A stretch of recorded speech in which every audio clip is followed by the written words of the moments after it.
I I am curious to understand, like, why do Nigerians get so much hate? And it's something that I am particularly quite intrigued about, because it's like, you know the hate that Nigerians tend to get is oftentimes coming from a place of jealousy. You know,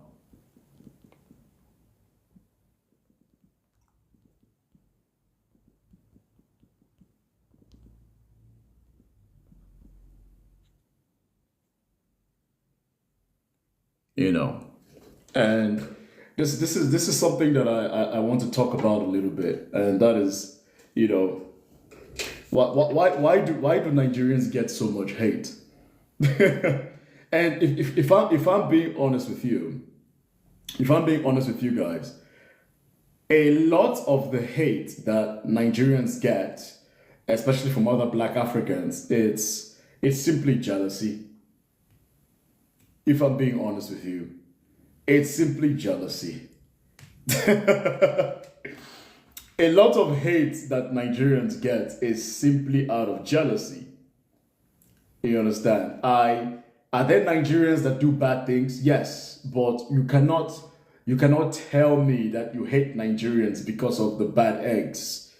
And a lot of Black Africans, they don't want to address this.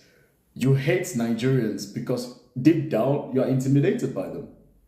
Deep down you can't stand them because they remind you of things that um there's no way your people are going to other people's homes with bad intentions. That's not true.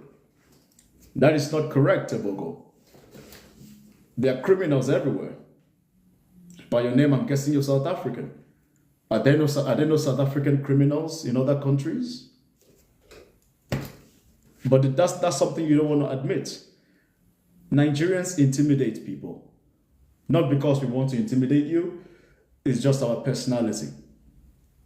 Now, the Nigerians that do bad things in somebody's country should be penalized, but that's not most Nigerians.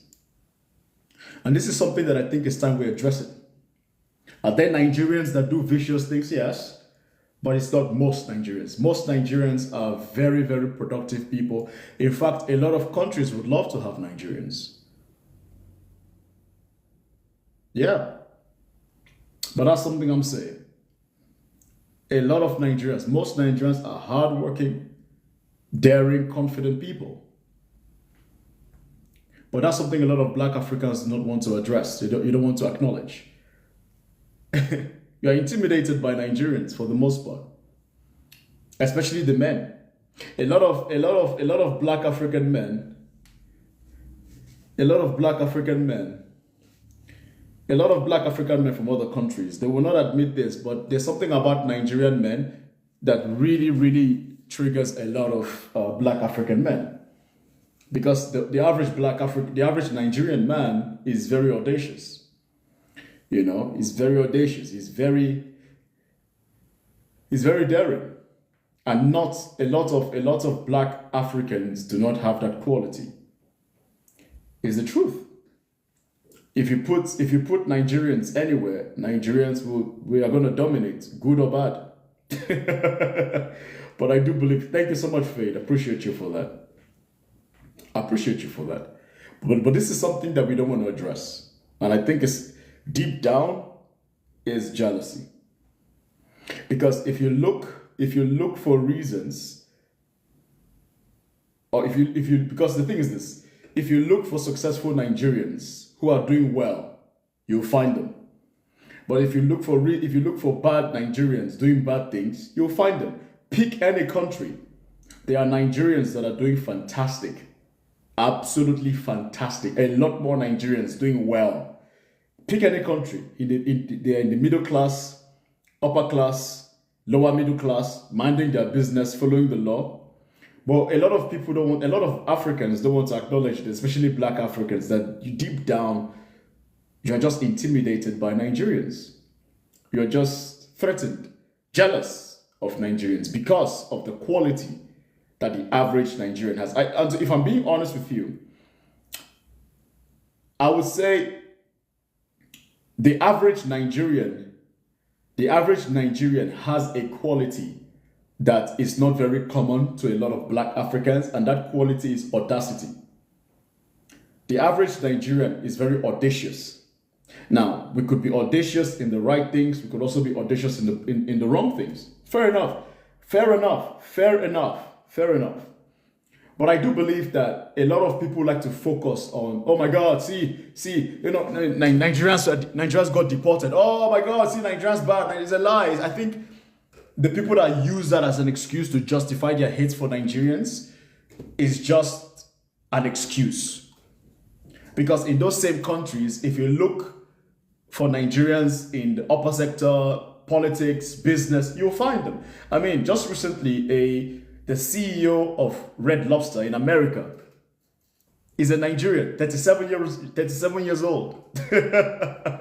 He's right there in your face, 37 years old. His name is Damola something. He's Nigerian. You have a lot of doctors, you have a lot of entrepreneurs, engineers, business owners. You understand? It's not a matter of how you feel. It's about what you look for. I cannot trust feelings. Look for it. Go on LinkedIn. Do you have a LinkedIn? Go on LinkedIn and type in Nigeria. You will see for yourself. But I feel like a lot of people get intimidated by Nigerians, and then they look for every single reason. They look for every single reason to hate Nigerians because of the examples of a few. You understand? That's what I think. Now, are there Nigerians that do bad things? Absolutely, but I don't think it's most. It's not most. It's just that negativity sells. And when you already have hate towards Nigerians, guess what happens? You hold on to it.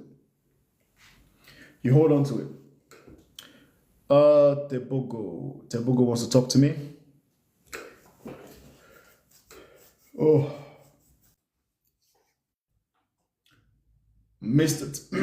Tebogo. Yes, good evening. Good evening, Tebogo. How are you? Fine, and you? Doing well, sir. Welcome. Okay.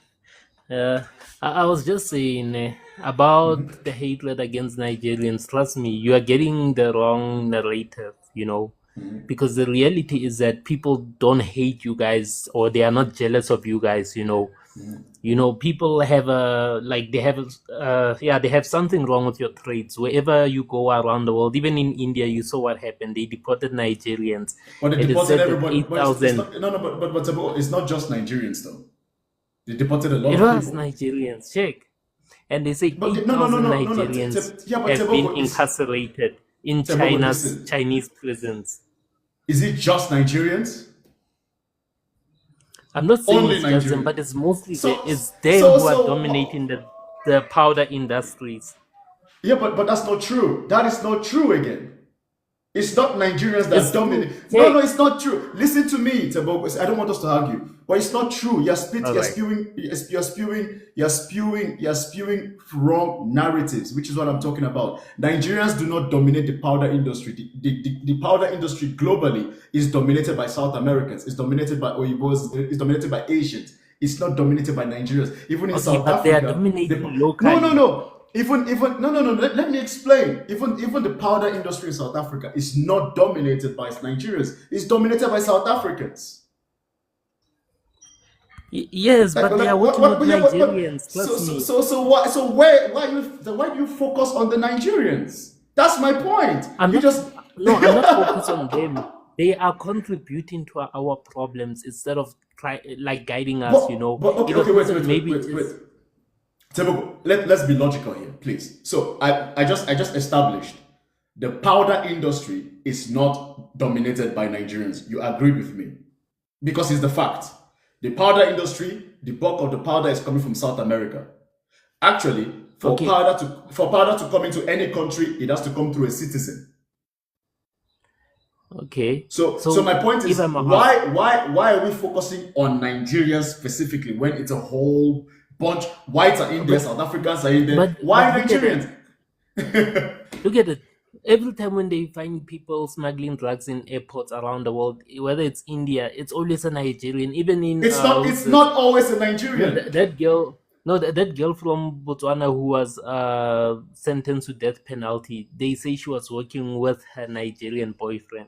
Even in Kenya, people smuggling drugs as Nigerians. Here in South Africa, as Nigerians.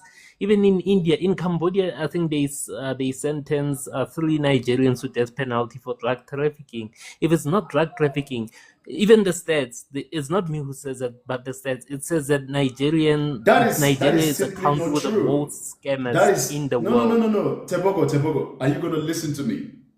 Because we're gonna I'm have listening. fun. See, look, I've got my laptop here. Shall we do some research? Yes, do search. Country with most scammers in the world is Nigeria number one, and India is the second to.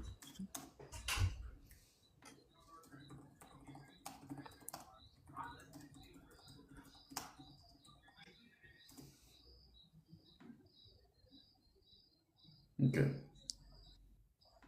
I don't doubt you that Nigeria is up there. So I'm looking at I cannot show I have my phone here, so I'm looking at my okay. So top 10 fraud countries. Okay? Number 1, India. Okay? Number 2, Brazil. Number 3, Pakistan. Number 4, South Africa. Number 5, Morocco. Number 6, Romania. Number 7, Nigeria. Number 8, Venezuela. Number 9, China. Number 10, the Philippines. Trust me, in South Africa, those fraudsters, trust me, is mostly Nigerians. They're even SMSing us with Vodacom messages, But promising that's us rewards. no, but then again, that's not I was true. a victim. I was a Listen to victim. me, bro. Can you, but see, All Tabogo, right. I'm gonna drop you. I'm gonna drop you because I don't like this. I don't like this. I was a victim. I don't know you personally. I'm speaking from data. All right. All right. Okay. I was a Speak. victim. I don't know you, but you're wrong. And this is my issue. A lot of from what I've gotten from a lot of South Africans, I think there's just an insidious hate for Nigerians because you just agree because it's very unfair for you to completely ignore that there's a whole supply chain in anything, and but you zone in on the Nigerians and you say that it's always Nigerians involved, but so are South Africans involved in it. I'm not justifying. I am not. Don't get me wrong. I am not justifying it. Understand. Understand. What I am Understand. saying, is it's not just Nigeria. There are Indians involved, but do the Indians get as much focus as the Nigerians get? There are other South Africans, black South Africans involved. Do the black South Africans get the attention as well? But why They this stereotype zoning us in on for xenophobic. Nigerians? That's my No, focus. Like it's a I fact. just feel like yeah. Go ahead.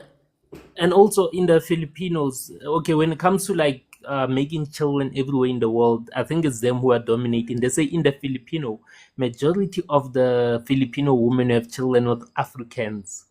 You know, they say most of their fathers are Nigerians. Even here in South Africa, they are having concubines. Even in Kenya, I don't know what they are trying to achieve by planting a seed. And a lot of them, they are absent fathers. I I also had a think conversation with one of your country women, a TV girl, yeah, a TV. You know, the TV, the Bantu tribe in your country. This TV girl, she said it herself that she doesn't like this whole thing of Nigerians making babies everywhere they go in the world. I commented, I said, Nigerians have babies everywhere, even here in South Africa, especially the Igbos. She never tried to defend them. She says it's truth and she doesn't like it because no, seriously, it's everywhere. They make babies, they scam people, oh they my god. check. And also Tebogo, in America, Tebogo. if there are a lot Yeah. of fraudsters, trust me, the FBI, they Yeah. arrested Nigerian guys who are scamming people online. In Germany, they arrested Nigerians who are scamming people on online dating and all that. Double check. You'll find out that it's them. Even No, here in no. South Africa, they are. Can I Even here in South Africa, are we having a conversation or are we just gonna have a monologue? no, we're having it. We're having it. I'm not blaming Nigerians specifically. I'm just asking you to please do yourself a favor. No, no, Like, no. please, no, Teboko, like Teboko. self-introspect yourself, please. When you say, Self-introspect can yourself. you Even listen? me, I Okay, bro. don't. God damn Okay, it, okay. man. Fuck me. Jesus Christ. Listen, please. So, sorry to mute you. I just wanted to. I needed to. I don't. I needed to talk to. I want us to have a back and forth, Teboko. You know, Okay. you clearly have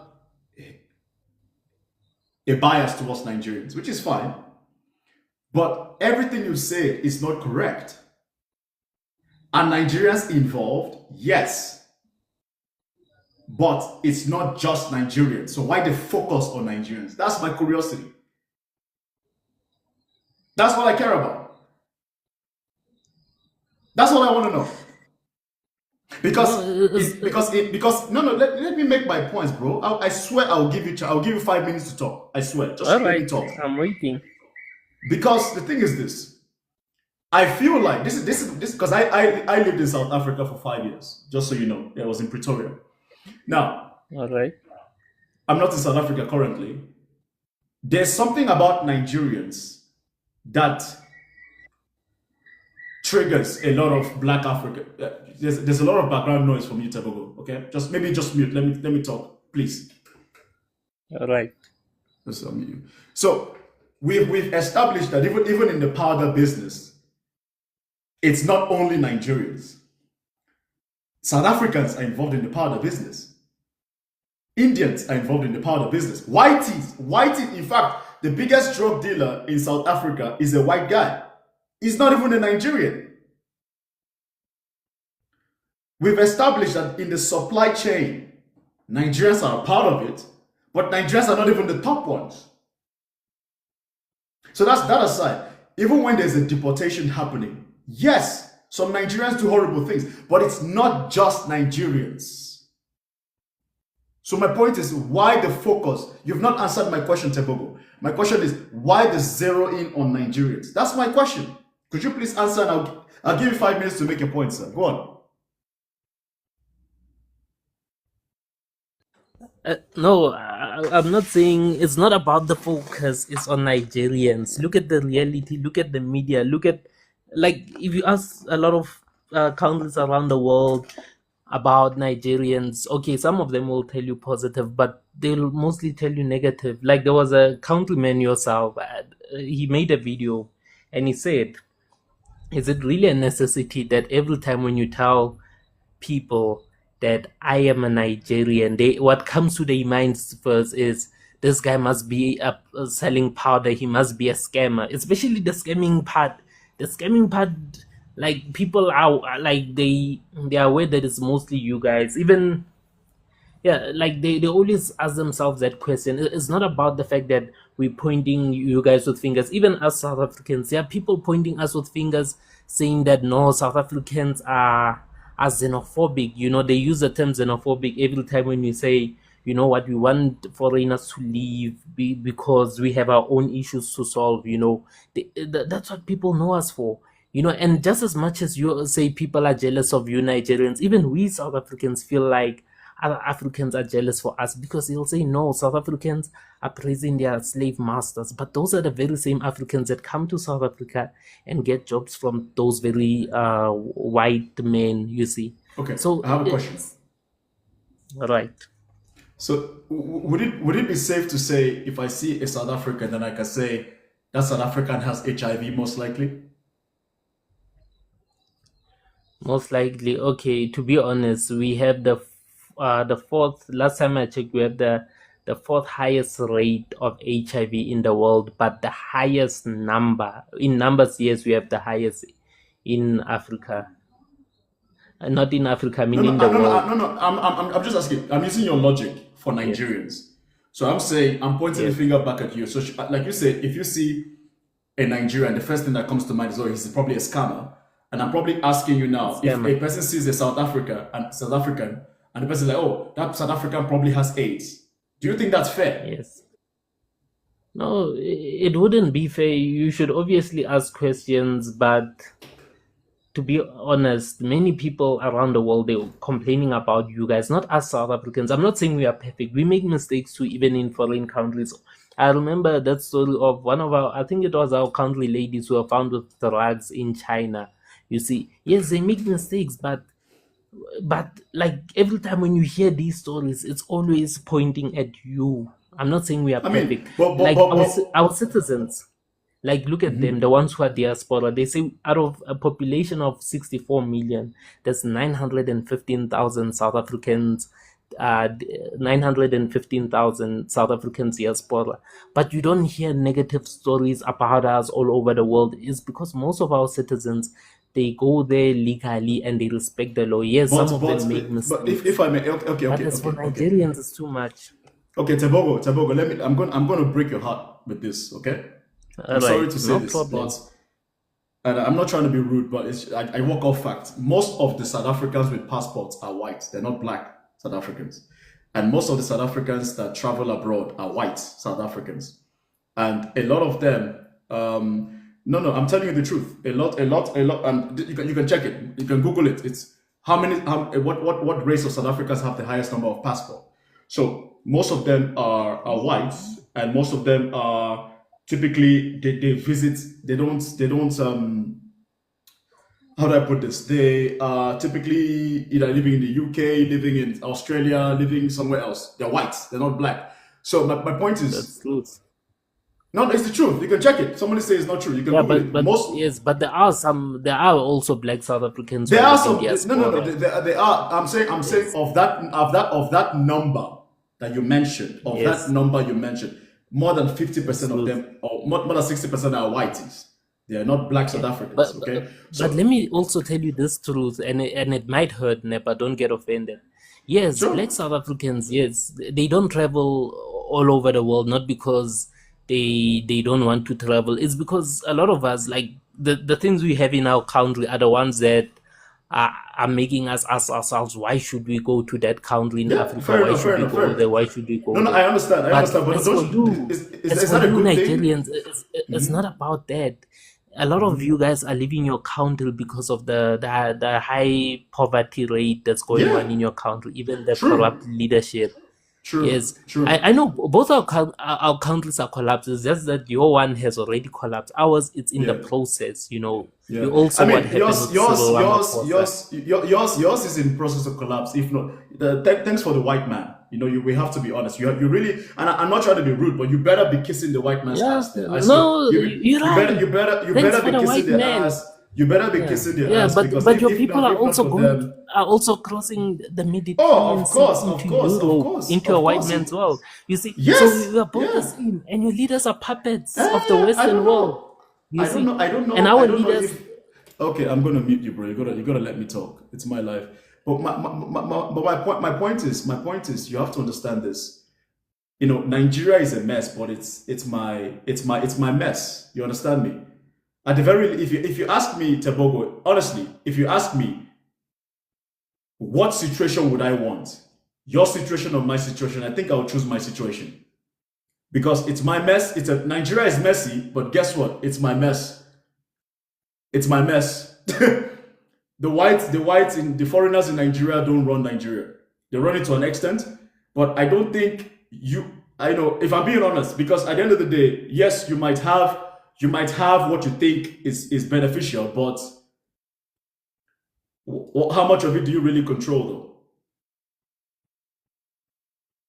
How much of it do you really control? Is that okay, is that okay. No, last time I checked, okay, we contributed 4% to the country's economy. That's a fact. A lot of my people, they just think like your people. They don't have a self-sufficient mindset. You see, so we are both on the same level, and you can't say who's better than who. I don't Sometimes think we're on the same level. I don't think we're on the same level, bro. I don't think no. so. Think about it. I'd I rather don't I be don't think so. oppressed by Think about it. I'd rather be oppressed by a white man in my own country rather than a black man. But in your country, you guys are being oppressed by your own black leaders who are puppets of the West. In South Africa, we no, think about it. In South Africa, we are being oppressed by our black leaders who are puppets of either the Western world or the white man who's here with us, watching us. It's like if we black South Africans tomorrow we decide to withdraw from our failures and succeed, what's gonna happen? The white man is there watching us. He's gonna wanna fight us. It's a fact. We are no better. Yo, I'm bro, I'm bro, I'm bro, not bro, I'm not bro, bro, yeah I'm bro. not look I'm not I'm defending my done. South African. I'm I'm being done, honest with bro. you. I'm We are done. in the Sorry. same.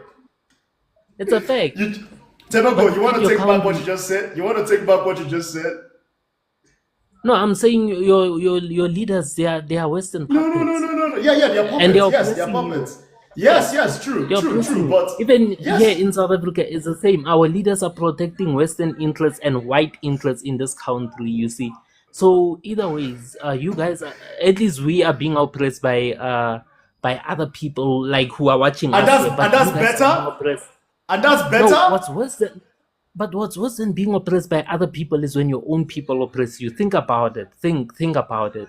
You know, I mean, even your country has a long history of slave trade, and most of these slave trade they were implemented by your country's kings and chiefs, and even like the history of African Americans whose ancestors came from Nigeria. They say most of their ancestors were either Igbo or Yoruba people, not the Hausa and the Fola, because the Hausa and the Fola they were not subjected to slave trade like Igbo Yoruba because they were Muslims, So adult slave traders targeted the Igbo Yorubans who were actually No, no, members there's, of there's, the there's, no, there's traditional no faith. points for that. Okay, okay, okay, Tebogo, Tebogo. I want to make something very You see, clear. This is so not, it's not you a, you it's have not a a, history of doing that. That's why listen, the human listen. trafficking it's out of hand in your country.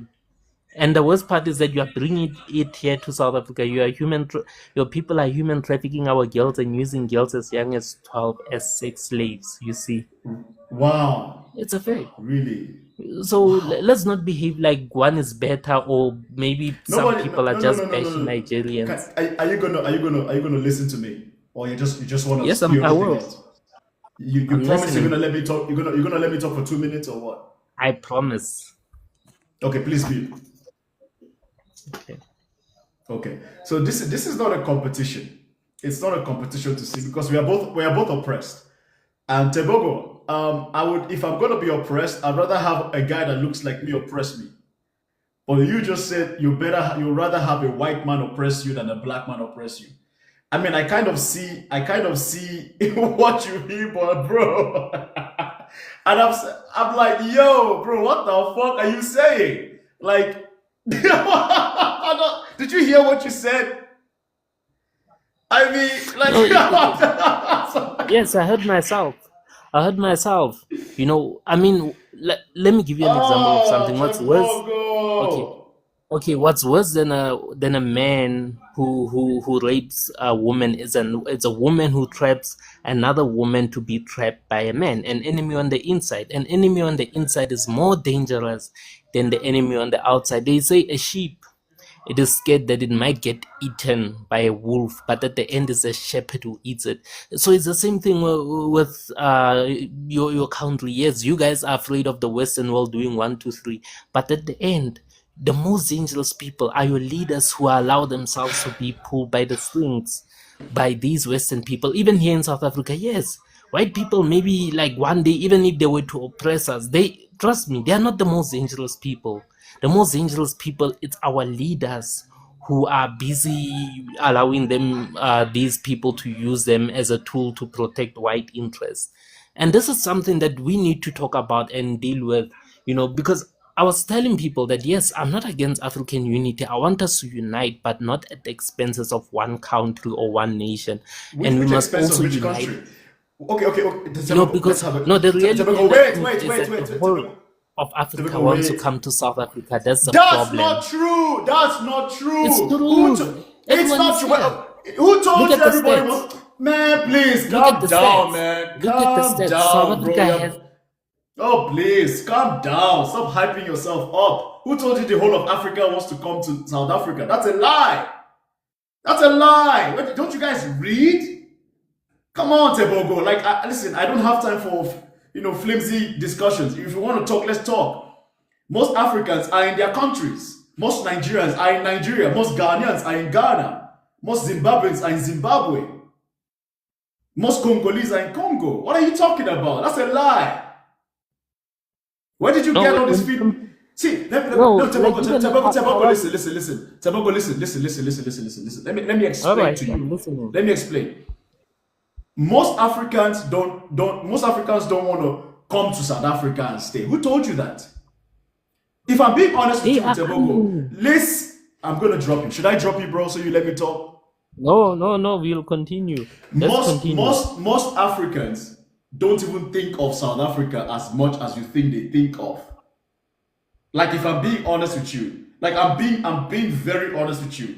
Like, this idea that every single African wants to come to South Africa, that's not true. Like,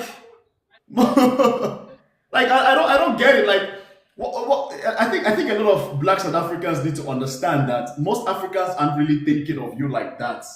Most people are too busy focused on their life. You understand? So this okay. Where did you get this idea that most Africans want to come to South Africa because of unity? Who told you that? Where did you get that? Where did you get that information from? No, but look at the videos. A lot of Africans, even Pan-Africanists, they come in here and say, no, let's unite as Africans. I was like, a lot of South Africans, they say, yes, we can unite, but not at the expenses of South Africa, but the What expenses does of all of us. And what this does thing that mean? that South Africa has the most No, immigrants. wait. Look at the stats. Expense of Look, South Africa. Africa with the, I mean, How? the country with the most How? immigrants in Africa. No, no, South but Africa. wait. So Most how? Zimbabweans What? are here. Harare is Tebogo. empty right now because most Zimbabwe. Okay, Oh, okay. that's a You lie. listen. That's a bullshit lie. Most Africans are not even thinking of South So Africa. you're That's a being lie. denial. I'm not Accept being the denial. It's a reality, man. fact. It's a lie. Accept the reality. Go to See, let me. Hillbrow in No, Johannesburg. but you 80% have of to. people You there have are to. foreigners. You have to understand something, Tebogo. You are playing right into the hands of the whitey. The white people in South Africa. This is what they want from you. They want you to see Africans as your enemy, so that they can control you. But this idea that Africans want to come to South Africa and unite with South Africa, that's not true. I think most African countries are uniting with themselves, with their neighbors. Like, take Sahel Alliance, for example. You have Burkina Faso, Mali, and Niger. These countries are close together. So I don't think people in Gambia, for example, want to collaborate and unite with South Africa. I don't think that's also a lot of African countries have a no visa That's a policy racket. with South Africa. That's a racket. You understand? That's a racket. You understand? I'm gonna jump it, bro. I don't have time for that. So most African countries, like I think I saw Ghana has a no visa requirement with Ghana and South Africa for the longest. How many Ghanaians do you see flooding South Africa? Not a lot. Most people stay in their countries. You understand? So I don't understand this idea that that every single African wants to go to South Africa. That's not true. I don't understand this idea that this fear of I don't understand. This is what gets me. I don't like talking about people's countries, but one thing I've been getting from South Africans a lot is that this fear that the whole of Africa wants to come to their country. That's not true. Most Africans are focused on their own countries. Most Africans are traveling. Yes, Nigerians travel a lot. Sure, we go for better opportunities, but that's because we our country is good. It's just not good for you if you're poor or you're not rich. So this idea that Africans want to come to South Africa to take over South, it's a lie. And I'm telling you, and I'm telling the South Africans that care to listen that stop believing this narrative, because that is a divisive narrative. I'm not saying we have to come together and be best friends. Just be aware that the people that are planting these seeds, they benefit from your sphere. And you literally just told me that you would rather have the white man oppress you than a black man. And bro, I cannot believe that a black guy said that. What kind of mindset do you have to be to say such a nonsense? You literally just said you'd rather have a white guy oppress you. What the fuck, dude? What?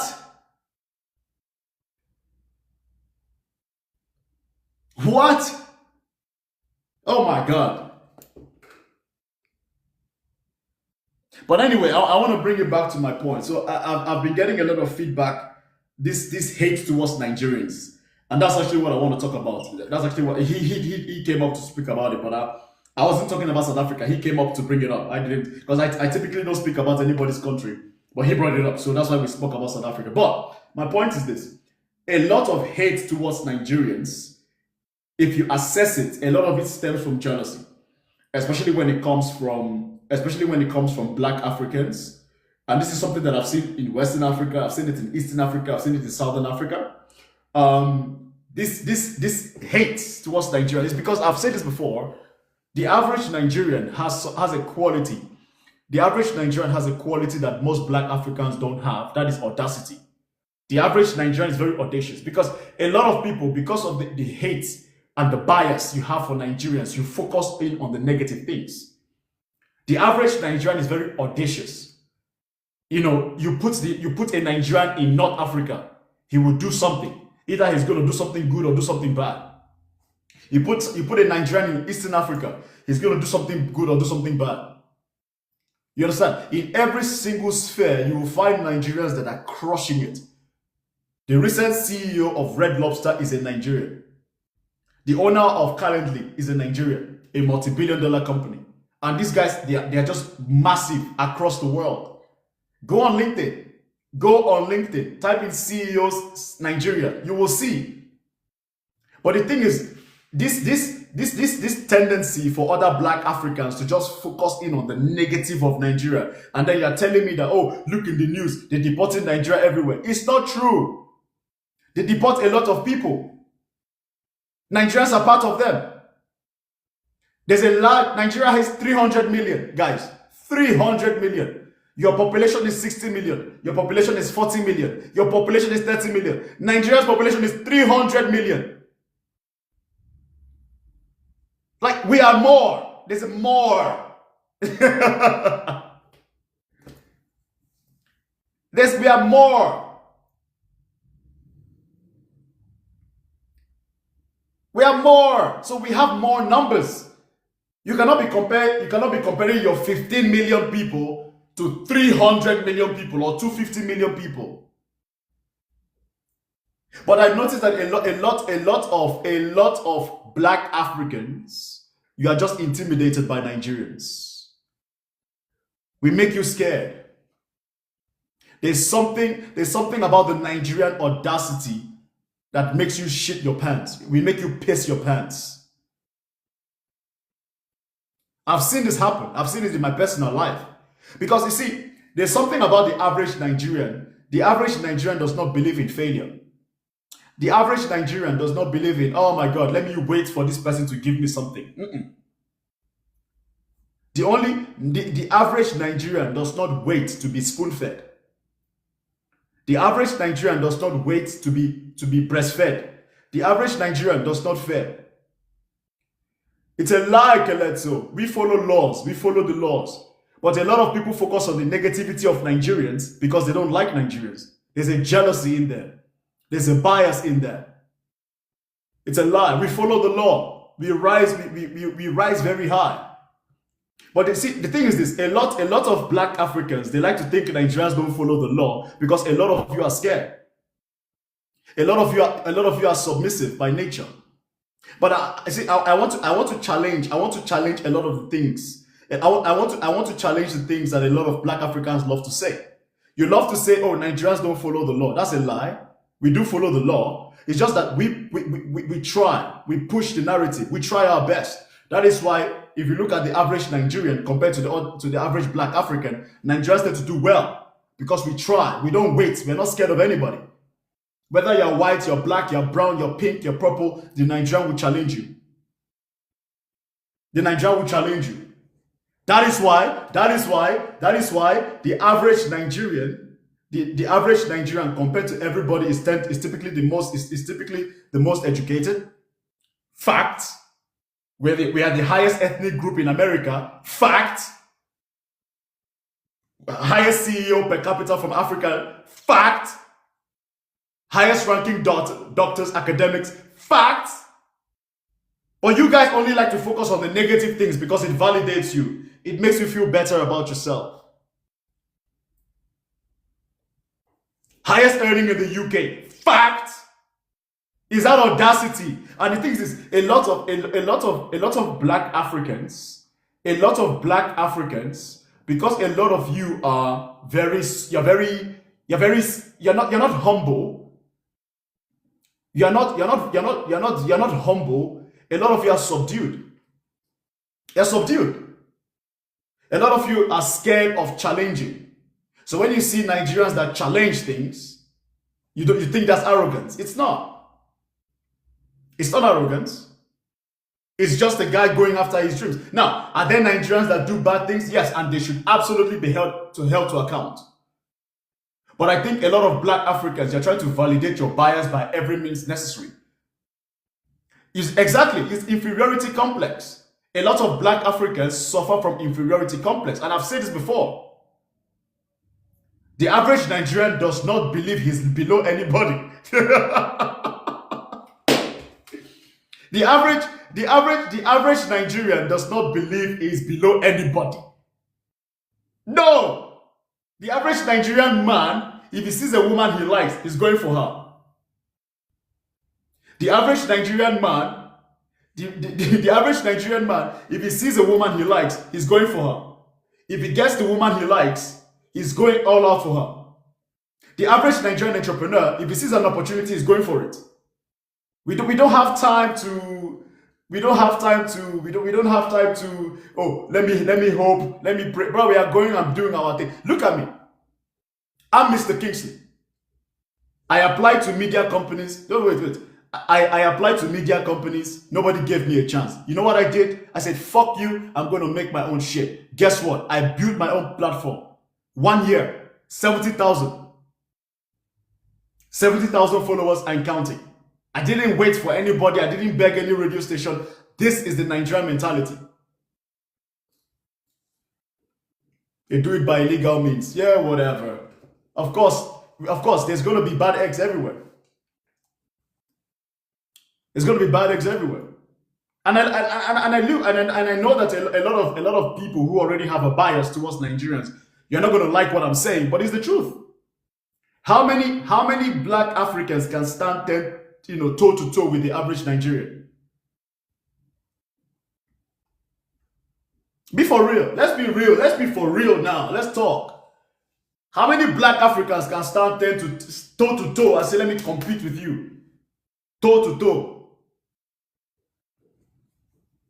That's why you're hating. A lot of the hate Nigerians get from other black Africans is simply jealousy.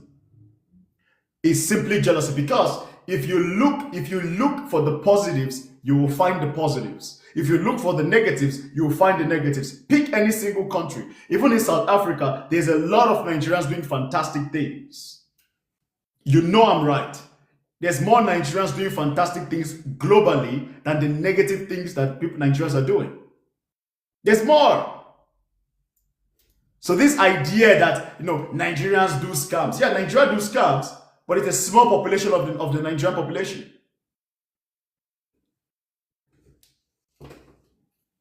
Look at where it matters. Look, Google. I'm telling you the truth. It's the truth. Everybody talks about Nigeria because Nigeria is audacious. Without Nigeria, I'm telling you the truth. Without Nigeria, I don't think Africa will be on the map. And you know I'm damn right. Without Nigeria, be for real. Without Nigeria, I don't think Africa would be on the map. You damn right. I'm serious. I'm telling you. Without Nigeria, I'll tell you the truth. You better believe this. I'm telling you. Without Nigeria and Nigerians, I don't think Africa will be on the map. You guys love to attack us. You love to shame us. But guess what? We are Nigeria. We're a brand. It's green, white, green, baby.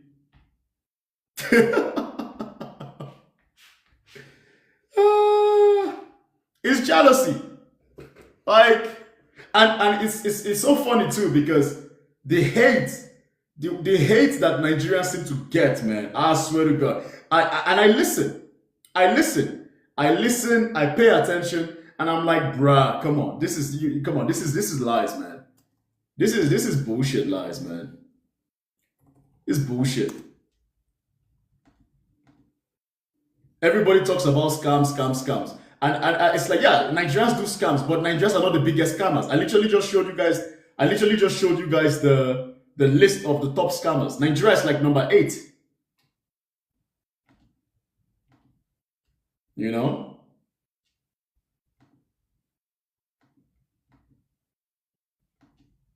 Guys, let's get the Egypt. Egypt is not an African country. Why do you guys like claiming something that's not yours? Focus on black African countries. Stop claiming Egypt. Stop focusing on Nigeria. Focus on yourselves. Stop focusing on black Africans. Leave Nigerians alone. Focus on yourselves. Yes, Nigerians do bad things. Compete. Compete, oh, compete. How many of you are really competing? Because Nigerians will compete. The average Nigerian is competitive. We are going to compete. Nigerians compete. If you cannot compete, I'm sorry. That's on you. We compete.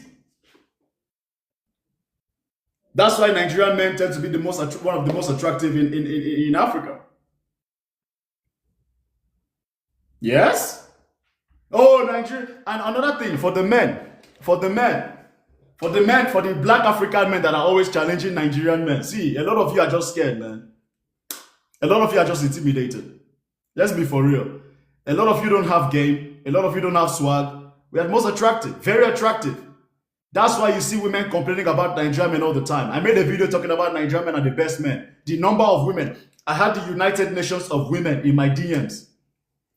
I had the United Nations of African women in my DMs. Nigerian men are this. Nigerian men are scammers. But you fucked him though, didn't you? Eh? Nigerian men are scammers. They will only use you for this. They want you for passport. But you fucked him, no? You fucked him. They're scammers. They will only use you. But I stayed with him for 3 years. But I do this for 2 years. You did it though. You stayed. He was able to get through the door, wasn't he? He was good enough to get through the door. That's good enough.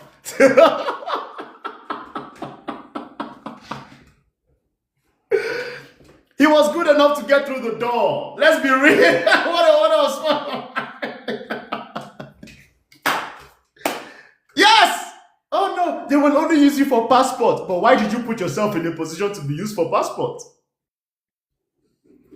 You guys are short, come on. Yeah, we are short, but we are still fucking your women, bro.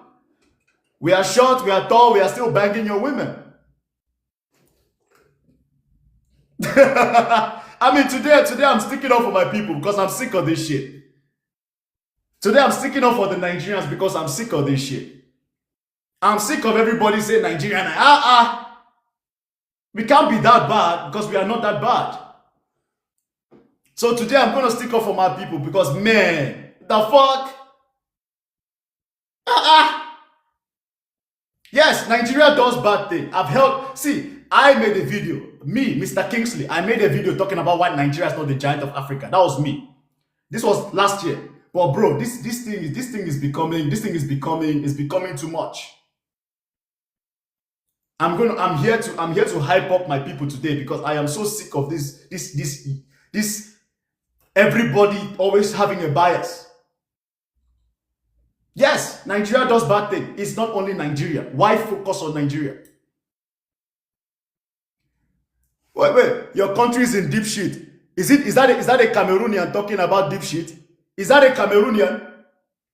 You're a Cameroonian talking about deep shit. Oh my, your president is half dead. I say Cameroonian. Is it Cameroon? I think that's the flag. Talking about Nigeria is in deep shit. Oh boy, your president is half dead. See the Cameroonian telling me my country is in deep. Oh God, shut up there. Shut up there. Cameroon, you want to talk? Don't you better shut your mouth. The amount of refugees in Nigeria that we are feeding. No, today I'm in my Nigerian bag. Don't test me. Don't test me. Today I'm in my Nigerian swag. Do not test me. Today I'm sticking up for Nigerians. I don't do this a lot, but I stick up for Nigerians because, bruh, enough is enough. I may not do this again, so today let me let it all out. Nigerians, they come here and they do scam. Eh? Only Nigerians? No, not only Nigerians. So why you focus on Nigerians? I am not justifying that Nigerians do bad things. Yes, hold them accountable. But when you start focusing only on Nigerians, I'm like, okay, bro, something is wrong here. You agreed with me that whites are involved.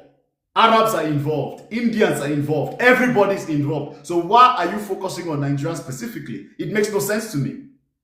It makes absolutely no sense to me. It makes no sense to me. It's because you have a bias towards Nigerians already. That's all it is. That's all it is. That's all it is. See, Cameroon, you better take one side, please. Just stay. Talking about your country's in deep shit. Your president is 91 and a half, barely speaking. Like, I usually don't do this, but I'm going to do this for Nigeria because I think it's getting too much. It's getting out of hand. And I've said this before. The bulk of black Africans that have a bias towards Nigeria is just jealousy. You're intimidated by us. You're intimidated by us for the most part. And if you don't like it, you can block me. And guys, if you don't like what I'm saying, you can move on. Don't try and change. Don't try and change what I'm saying. Rosetta, if you don't agree with what I'm saying, you can come back next time when I'm back live. I'm not going to stop what I'm saying. It is what it is. Today I am in my Nigerian bag because I'm Nigerian. Nigerians do bad things, yes. But we also do a lot of good. We do more good in the world than bad. We do more good in the world than bad. We do more good in the world than bad. But a lot of you like to focus on the negative things because it validates you. It validates you. It validates your insecurities. You better believe that. So someone says you guys are noisy. Someone said you guys are noisy. What a high school way of throwing insult. You're noisy. What does that even mean? You guys are noisy. Bro, we take space. Noisy. We take space, bro. Something you cannot do. Something you cannot do. Somebody says you're noisy. Oh, how cute. Somebody has to talk now. Somebody has to make noise. We cannot all be at the back of the bus. You understand? Somebody has to take up space. Somebody has to talk. Somebody has to be the alpha. You understand? Just because you are insecure and you want the white man, we don't believe in that shit. Somebody has to talk. And that's Nigerians. Exactly. I'd rather be noisy than complacent. We talk. And guess what? See, a lot of people like to dunk on Nigerians. But do you guys know that Nigerians always stick up for people? You know how often Nigerians go out of their way to stand up for people? Look, jokes aside, do you know how often Nigerians stick up for people? I swear to God, like we go out of our way to defend people that cannot defend themselves. We do. We do. We do. It's the truth. Nigerians go out of their way to stick up for people. We fight for people that cannot fight for themselves. We don't tolerate oppression. We call it out. We call it out. I don't speak for my president. I speak for the people of Nigeria. Our president is the whole thing. I don't control. Presidency is out of our hands. I'm talking about the people, the everyday Nigerians. We stick up for people. See, let me tell you something. This is why Nigerians are so successful. It's because the average Nigerian already understands that we don't have any government. The average Nigerian already knows that we don't have any government. So the average Nigerian already understands that, bro, I have to build myself up from scratch. I have to have a mindset. That is why you have a lot of successful Nigerians abroad, because the systems work. Nigerians already understand that, oh, I don't have to wait for some paycheck. I don't have to wait for some subsidy. What was that? We don't know what that is. That's why as soon as a Nigerian steps abroad, he's already thinking of how do I survive? That's the mindset we use, and that's what makes us successful. That is what makes us the most successful black Africans in the world. Nigerians. The richest black man, Nigerians. The richest black African country in dollar capital, Nigerians, Lagos. No white man, no Indian man. Look at the richest people in Nigeria. Let me give you guys a test. Open your phone right now and type in the richest Nigerians. No white man there. Oh my God. Let me give Nigeria a round of applause. God damn it.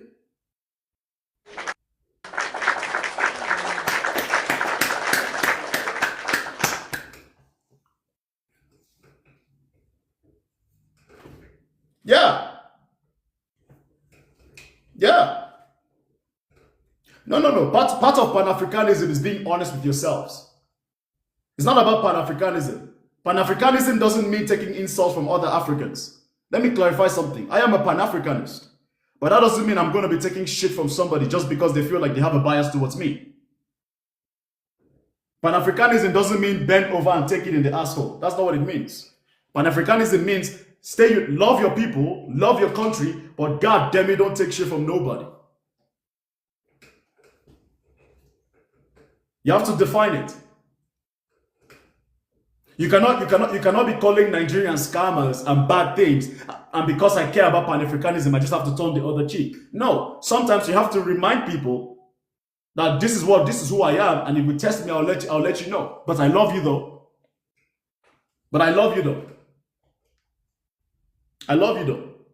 So let me go. And plus today I am hyping up my country. I'm a Nigerian.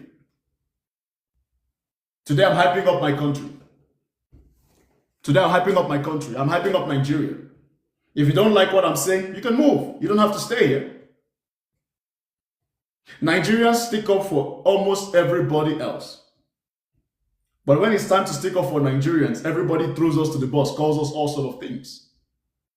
Nigeria is not perfect. I know that. We're not perfect. But we have a lot of good that a lot of people willingly ignore. Do you know how many immigrants Nigeria has? You know how many immigrants Nigeria houses happily, gladly. Refugees. We house them gladly. We don't treat other black Africans like scum. We don't.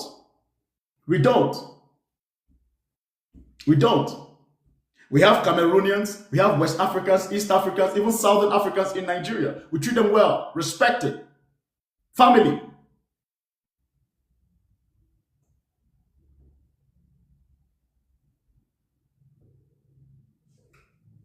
It's the truth.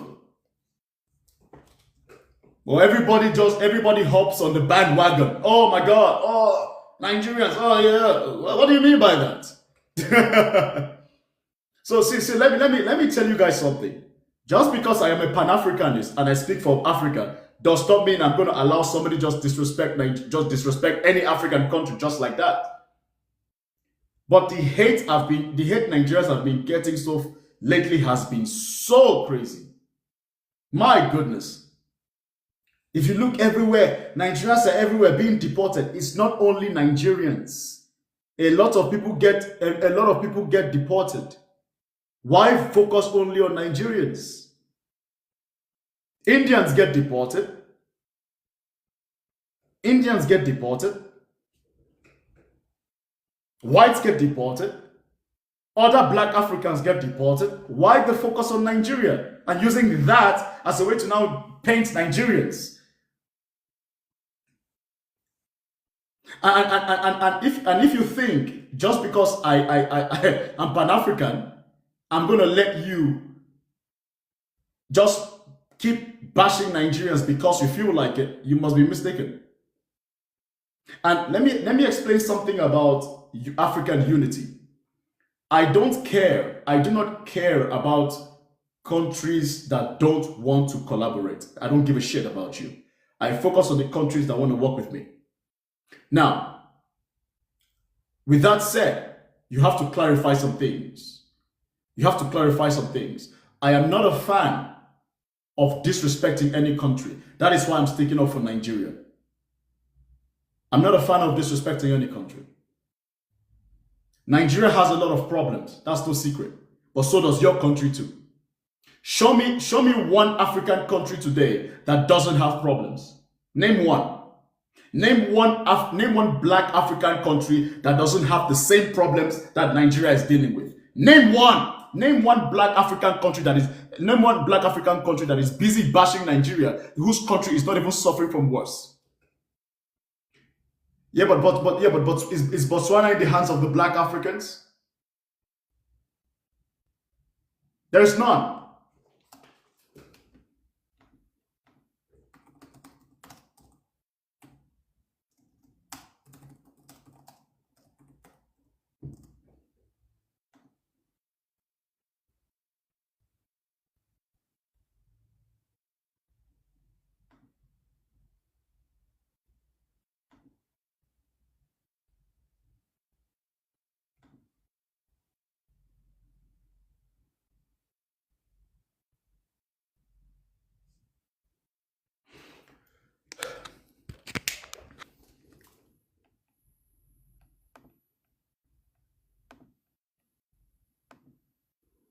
Botswana is not in the hands of the black Africans. What are you talking about?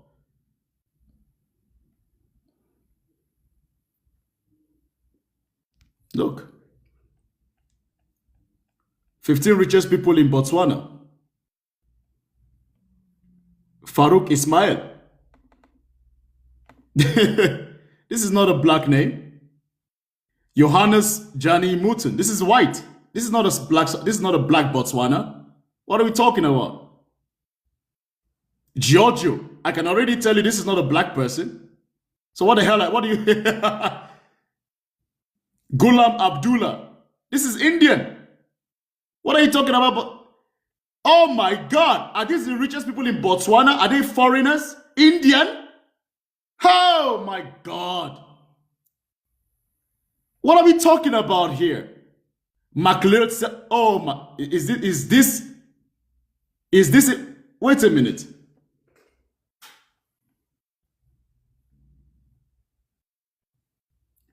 Is this Botswana? What the? No, wait.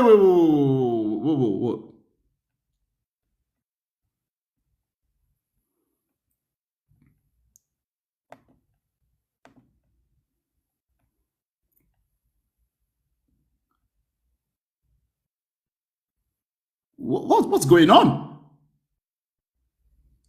So this is one of the richest men in Botswana. He's number 3 richest in Botswana.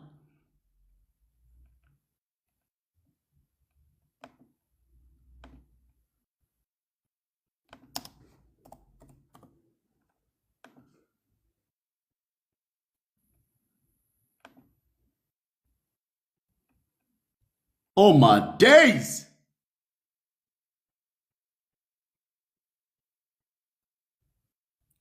Ha! Wow! Man, oh man! Giorgio, guess these guys are the richest people in Botswana.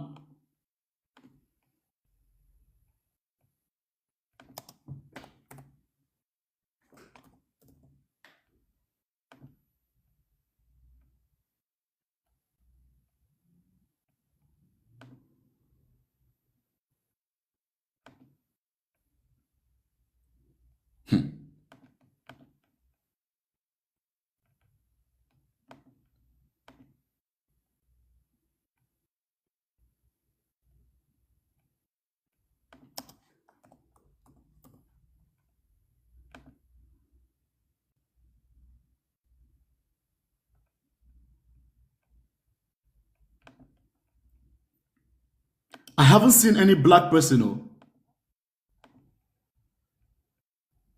my goodness.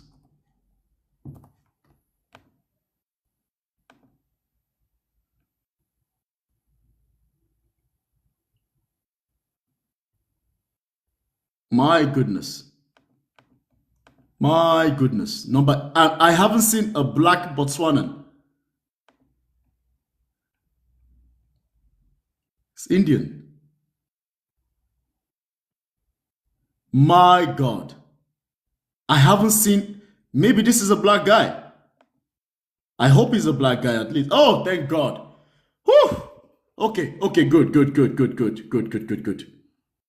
Okay, so we got one black guy in Botswana. At least this is his number 9. Era Thomas. No. Wait.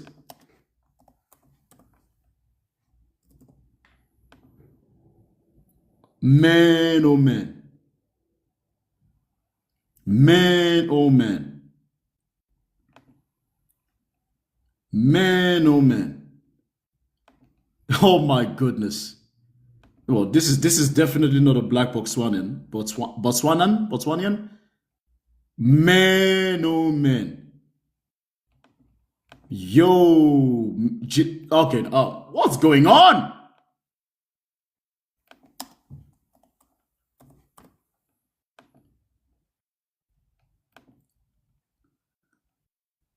Man. No black, only one black guy?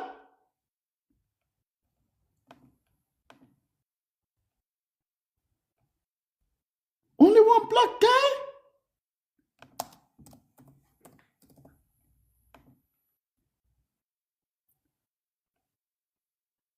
Yo. Okay. John Astrup. This sounds like a British name.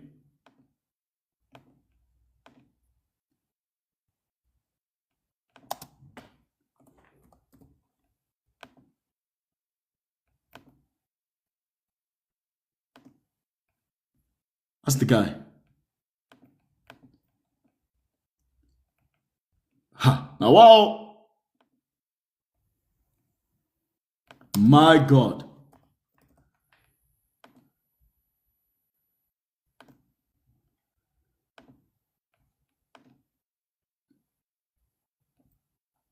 This is him.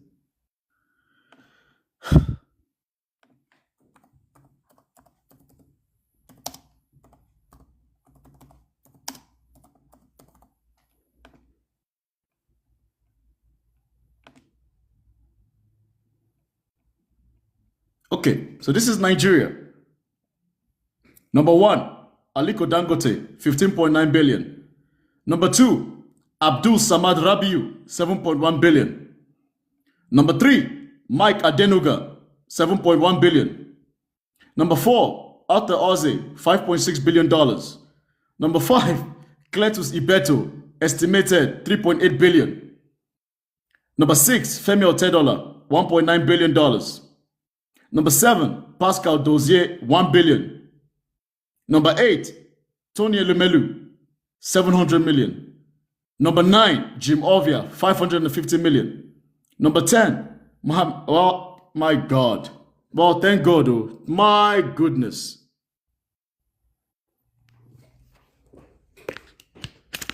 So yeah. Yeah, so when you guys want to bash Nigerians because you feel like it, keep that at the back of your mind. Say whatever you want to say about Nigeria. We run our country to the best of our ability. So if you're gonna come and bash Nigerians because you think I'm Pan-African, I'm gonna let you speak shit about Nigeria because you expect me to just bend over and take it. You must be fucking mistaken. The Cameroon, no offense, but yes, it's division because you guys want to divide us. What are we talking about? Just because I want Africa unity doesn't mean I'm going to let you guys talk shit about Rosetta. If you don't like it, you can leave. How's that? You don't like it, you can leave. Don't have to tell me what to do. I'm not here. See, I am not here to pander to anybody. When it's time to be nice, I'm nice. When it's time to be nice, I'm nice. But part of making something very clear is by letting people know you bite when it's time.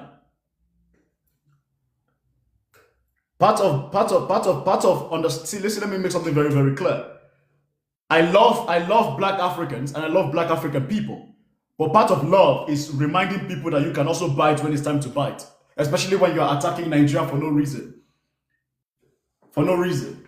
And when your points are not even validated. Your points are when your points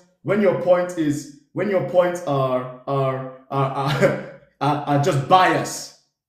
You're holding on to negative things and using that to justify why you dislike Nigerians. What do you expect me to do as a proud Nigerian who loves Nigeria? To just bend down and take it because I'm Pan African? Must be mistaken, man. What are we doing here? And by the way, if you guys don't like it here, you guys can simply just leave. Stop trying to tell me what to do. I'm a grown ass man. If you don't like what I'm doing, block me, swipe away, move. You don't have to stay and try to convince me to change what I'm doing.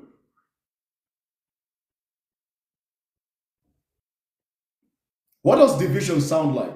It's not division. It's not division. What I am doing here is reminding people who is who. Sometimes if you want to get your respect, you have to remind people who's who. I hold Nigeria accountable. I have made videos about why Nigeria is not the I have made videos why Nigeria is not the giant of Africa. I hold Nigeria accountable. But when I see people just try to bash Nigeria because they feel like it, like yo, you gotta calm down. See, no matter what you think about Nigeria, you gotta put respect on our names. We own our country. I just showed you the richest people in Nigeria. There's no white person in there. There's no Muzungu in there. There's black as fuck. You get it? That should tell you something. There are white millionaires there, but there's no way we are going to platform them in Nigeria. For what? Anyway, go on, Becca. Kingsley, thank you so much for this. It's very and by the way, the rich Nigerians you show does not include the rich Nigerians in the East, whom nobody knows, who don't even Yeah. want to internet, and the North, Even in the north. yeah, north of Nigeria. So when people want to say rubbish, like just because Nigerians are very pro-black and support other people, doesn't mean that we should keep quiet and keep being disrespected by everybody else. If, like, no matter where you are, don't take it, don't allow anybody to do it. I don't care what. We want the best for other people. If I wasn't Nigerian, I always say it, I will find Nigerian friends. Those people are the most amazing people. Do we have people that do bad things? Yes, like everybody else. But Kingsley, did you see in the news that last week the government, I saw this news on a news channel, the government rounded a group of scammers in Abuja filled with Chinese people and fucking South Africans. Did you see us come on the internet to do it? The thing is, if your systems work and you catch criminals, by all means, try them to the highest court of law, give them the highest possible punishment, but don't use that to paint a whole. Do they know how big we are? There was somebody in the comments saying all Nigerians want to leave Nigeria. I was like, are you kidding? There are people that even if you offered them the whole world, they don't want to leave Nigeria.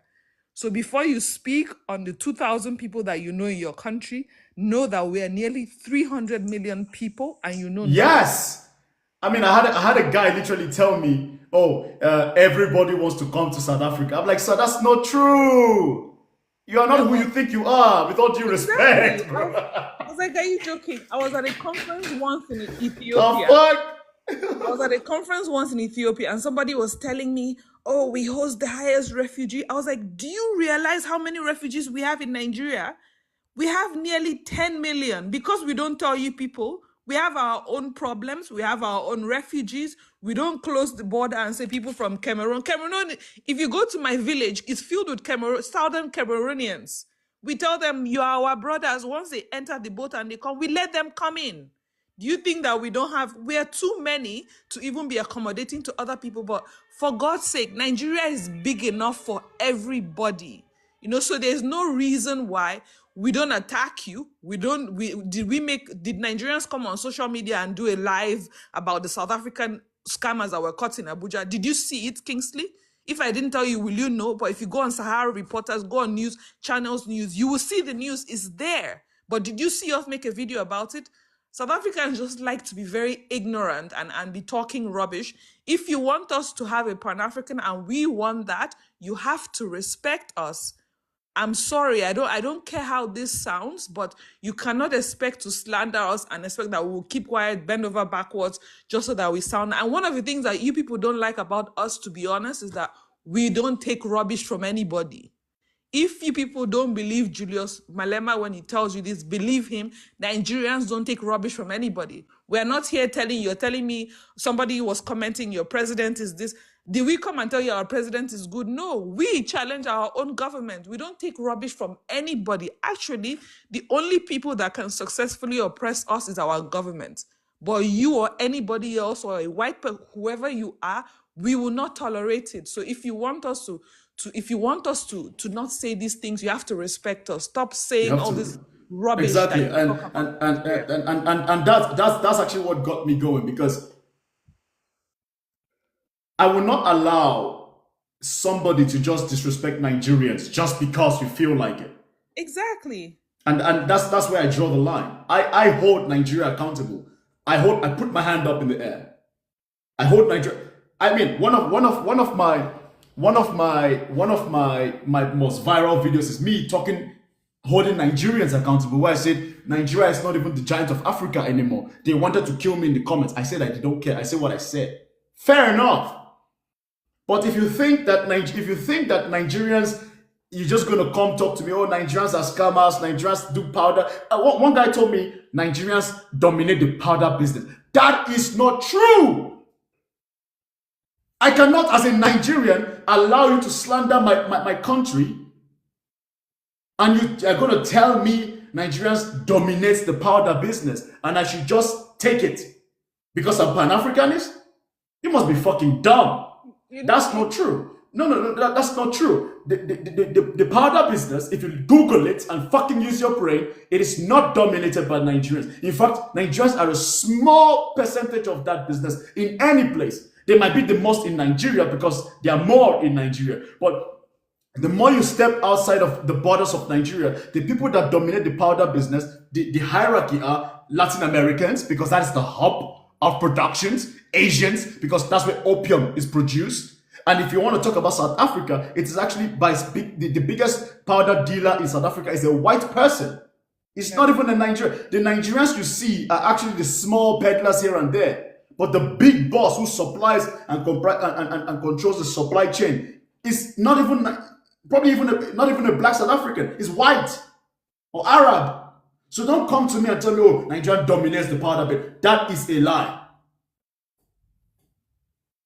And a lot of you only use that because you already have a bias towards Nigerians. And if you think because I'm Pan-Africanist, I should just listen to you and say, oh, okay, that's a lie. I cannot stand for lies. I'm sorry. Go on, Becca. And Danny, you need to stop talking. You are from Cameroon, just next door to us. We know what happens there. You need to stop talking this rubbish that you're saying, because we're supposed to be neighbors, and there's a reason why during COVID, when Nigeria closed the land borders, the whole world was choking us to open the borders, because a lot of African countries around the Sahara depend on Nigeria for many things. So you need to respect us. We never say that we're a perfect country. We don't glorify our government, but we will not allow you to disrespect us. If you don't like what Kingsley is saying, you don't have to be here. But the problem is people that are very anti-black, people that have this very strange bias against Nigerians, which they can't even prove it to you. They will know one person that did one bad thing, or many of them don't even know that person. They heard the story and that becomes a thing. I have been in South Africa. There's nothing special. I was in Johannesburg. I was robbed. I was in Johannesburg. A man was following in broad daylight. They're gonna say it's Nigeria now that did that too, huh? That's not. It was a South African. They No. To them, it's a Nigerian. It's never them. It's always no, Nigerians even that my do friend bad is things. South African. My friend is a colored South African. Even she was like, "No, we cannot go." I was walking to the supermarket in fucking Rosebank. It's supposed to be a safe neighborhood. They almost attacked me. They stole my phone in traffic. That will not happen to me in Nigeria. In Nigeria, I'm not going to be walking around thinking a man is going to hit me, a man is going to follow me. I'm going to stay. It's not going to happen. So you people should not stay in your delusional land where you know nothing about what happens in Nigeria except for your own biases and think that you can just say rubbish about us and we're supposed to keep quiet. Don't do that. That's the thing. Listen, so let me tell you guys something. I don't like disrespect, especially when it's not even needed. Like, I'm chilling because this week people have been sending me videos of people going out of their way talking about poverty in Nigeria, talking about scams in Nigeria, Nigerians. I'm like, I don't think Nigerians has ever told anybody that we are perfect. Again, that's something that pisses me off. Like, I don't think I've seen Nigerians go out of their way to tell people, "Oh, we are the best country in the world." Bro, we know we have shit to do. You don't have to always be pointing out. You don't always have to go out of it talking about, "Oh, Makoko," talking about slums. As if your country doesn't even have slums. Like that's what pisses me off. Like, everybody's pointing the finger at Nigeria, talking about the mess in Nigeria, and your country is the same. South Africa is and it's not. I don't want to make it a South African thing. It's not about South Africa. I'm speaking in general because I got it from some Cameroonians. I got it from some Ghanaians. I got it from some Somalians. I got it from South Africans. I got it from mostly from some Southern Africans, and mostly Ghanaians. But Ghana is more banter. But it's just a lot, bro. As if your countries don't even have the same thing. And you're telling me this and you want me to just bend down and take it? You think there are no slums in America? You think there are no slums in Europe? You think there are no slums in Asia? Like, sometimes when I see some black Africans talk, I'm like, you are stupid. Forgive me. Because the way some of you talk about Nigeria, it's like, bro, this is not specific to Nigeria. It's not specific to Nigeria. A lot of you have this bias to Nigerians, but you cannot live without us. And I said what I said. I'm standing up for Nigeria. Today is Nigeria Day. I'm sticking up for Nigeria because I don't know when next I'll do this. A lot of you like to talk your bias against Nigeria, but you cannot live without us. Some of you need our oil. You need our gas. You need our food. You need our resources.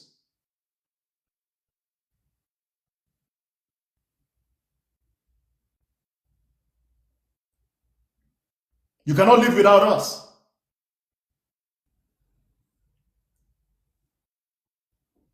Some of you talking to us, we have Nigerian military stationed in your countries to protect your ass. How many Nigerians have been abroad going on peacekeeping missions? Some of you, if it's not for Afrobeat, you got nothing. And I don't even like talking about entertainment.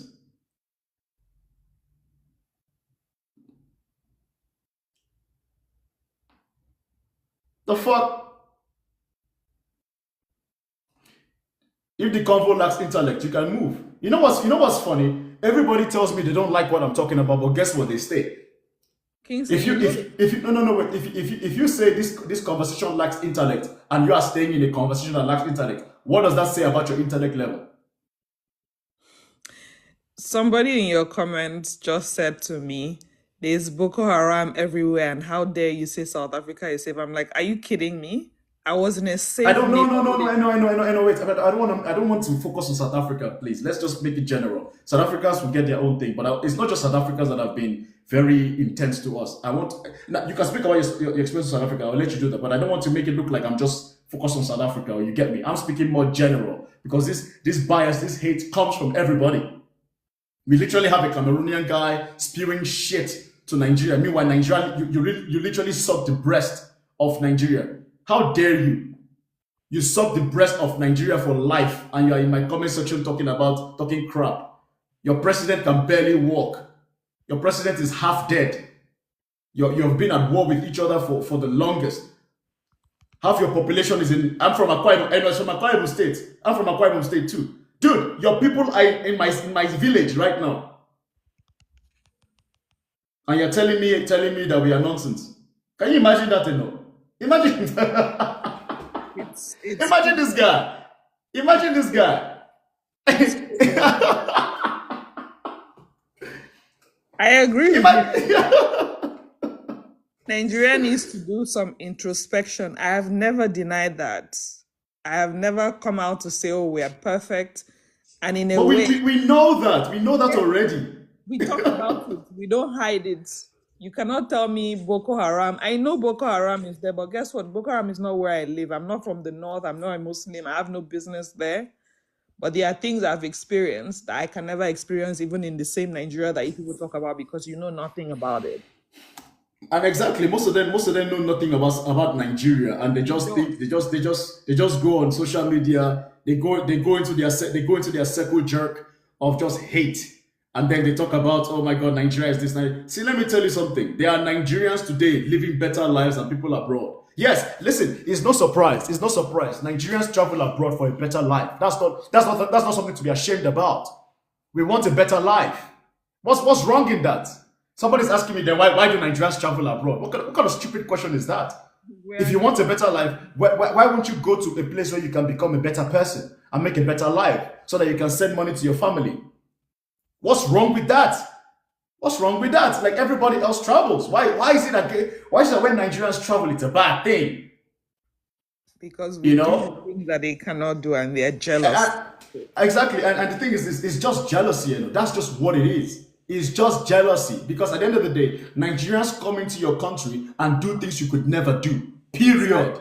Nigerians come into your country and become something that you could never become. You've had all these things before, but you only started getting pissed off when Nigerians started doing fantastic things much more than you. That's why it triggers you. Nigerians come into your country and build businesses and do well academically. Work hard. Period. Work hard, create things. Now you're getting angry. Oh my God. Why didn't you do it before? Jealousy. And you men, you other black African men that are always talking about Nigerian men. And it's so, see, one of the weakest things you can do as an African, as a black African man, is to be talking down on another man, telling your women not to date. I saw a video, of this. I think it was he South African man? I don't know. He made a video telling South African women not to date Nigerian men anymore. I was like, this is gonna be the weakest shit I've ever seen in a man. Do you know the funny thing? They shouldn't date Nigerian men. Please, Nigerian men are hot commodities. There are many people looking for them. Those are the most amazing men ever in life. They are men. Just leave them, please. Leave them. It's not. And it's so funny to me. It's so funny to me because it's like you're talking down on Nigerian men, yet your women love them. Like you talk about Nigerian men are the bad men, yet almost East African women, North African women, Southern African women, everybody talk about Nigerian men. I don't see them talking about other men though. Because they are real men. They are responsible. They are masculine. They know what it is to be a man. That's why we love them. Again, I'm just being honest. Like go on TikTok, like, oh my God, this Nigerian men, Nigerian, it's the truth. Bro, when I made that video about Nigerian men are the best men to date in the world, it was a satire. And this video blew up. It's got like over 100 and something thousand views. See women, go to the. I'll send you the video after. See this.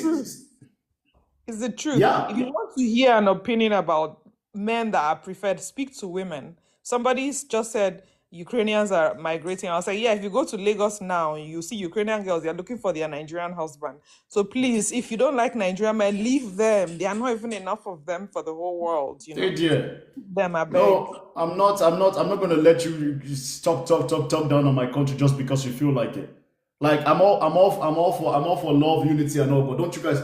I think a lot of Black Africans think that just because I am Pan Africanist, they can come to me and talk shit about Nigeria, especially when Nigeria hasn't done anything yet, and And you do want you, me to just bend down and take it for what? do Come you know on, why? move out of the way. Do you know why they are doing that? They want to, at a point, get you to rage bait against your own people. They get a high doing God that. forbid That's what they me. want you to do. They want you to Yeah. join them. No, no. The thing is, you say the truth when it's time to say the truth. If Nigeria does something wrong, you say it. Like, you are not the kind of person that something bad will happen in Nigeria and you come out and say, well, let's hide it. You call it out. If Nigerian women do things, you call it out. But that doesn't mean that anybody can then think that you should tolerate disrespect of your own country. Absolutely. Not mean that. If you want us to be friends, if you want us to respect each other, let's respect each other. But don't come out and every time you're always vilifying Nigerians, trying to talk us down. And me, the way I see it is, you think that if you do it long enough, we'll start to agree with you, but we'll never agree with you. Never. Never happen. Never. It will never. The Nigerian is not easy to oppress. We are not going to allow you oppress us. It's not possible. Never. But guess what? A Nigerian is the friend that you want to have if you're an African, anywhere in the world. A Nigerian is a friend that you have if you want to do well in life, anywhere. Everybody knows this. Everybody knows this. Yep. Kingsley, I told you a story once of how I was on the train, and Yeah, this yeah. lady enters the train, and this Arab man, it was winter, she wanted to sit down because maybe she was just tired, and they pushed her. There were men standing there. Me, I walked forward. I was like, are you mad? And everybody was just, the way people act in Europe, just looking. And I first of all, I helped her stand up. And everybody was just looking, and there were men, black men standing there. When we finished the conversation, I asked them where they were from. I don't want to say where they were from, but that's how a Nigerian can never see Yep. anybody being attacked and walk away, especially if you're black. So Yep. it's not people like us that you disrespect. You Yep. should learn from us how we do Yep. things, how hardworking we are, how we support each other. The Nigerians everywhere in the world support each other. Learn it from us. If you feel Yep. intimidated by it, come to us and say, my guys, teach me, how do you do these things and that? But don't let it turn to jealousy that every opportunity you get, you want to bash us and you think we will not take it. It's not allowed. Like I don't understand that this passion. I just like it's like, yeah, Kingsley, but Nigerians are known all over the world for being scammers. What the fuck? What kind of no? That's not true. Who told you Nigerians are known all over the world for being scammers? That's a lie. That's a lie. That's a big lie. I don't know. That's a big lie. That's just because you want that to be true doesn't mean it's true. It's a lie. Google. If you look at the highest educated Black Africans, guess who it is? Nigerians. It's not Kingsley. Guess who? It's Nigerians. Kingsley, it's not just the highest educated Africans. These are pure statistics. It's facts. It's on the internet. In every part of the world, in corporate world, if you see a black person there, the likelihood is that it is a Nigerian. From humanitarian, you go to the UN, go to the World Bank, go to private banking, public, but everything in the world. If you see a black person there, the chances are it is a Nigerian. Don't disrespect us. Don't. Yeah. Out here talking. Like I don't like this unnecessary trying to make Nigeria always look like we're the bad guys all the time. What the fuck? Like even me, let me tell you guys the Nigerian spirit. Take me for example. I applied to radio stations, I applied to radio stations, like, please hire me. I want to work in media. They said, no. Guess what I did, I'm like, I showed them the middle finger. I was like, you know what? I will build my own. That's how we do it. That's it. I will build my own. Come rain, come shine. Guess where? Guess where we are now? That's how that's the Nigerian mindset. Yes. That's the Nigerian mindset. And this is the kind of quality that makes a lot of people shake and piss themselves. Just Because come and speak. it's a never give up, never dies mentality. That a lot of black Africans don't get it. Oh my God, he's too arrogant. Oh my, so that's a lot of them tell me, oh my God, he's arrogant. I'm like, I'm not arrogant. I just believe in myself, dear. That's all. People don't Go on, like Enoch. that. Go on. Yeah. People don't like that. People don't like when you know what you are. And what people cannot also stand about Nigerians is the fact that the Nigerians can talk down. It's not that we talk down our country, but if something is wrong, we will call it out. It doesn't matter who does it, but then we still on the same, like, we hold two truths to be. I love my country. My country is not perfect. We have corrupt politicians. They steal more money in Nigeria than they steal money in Nigeria that you have never heard about. Nigerians who say it, but Nigerians who still love their country. But people cannot fathom that it's possible for you to say these things about your country and still love your country. It doesn't mean that we want you, it doesn't mean that you should keep disrespecting us.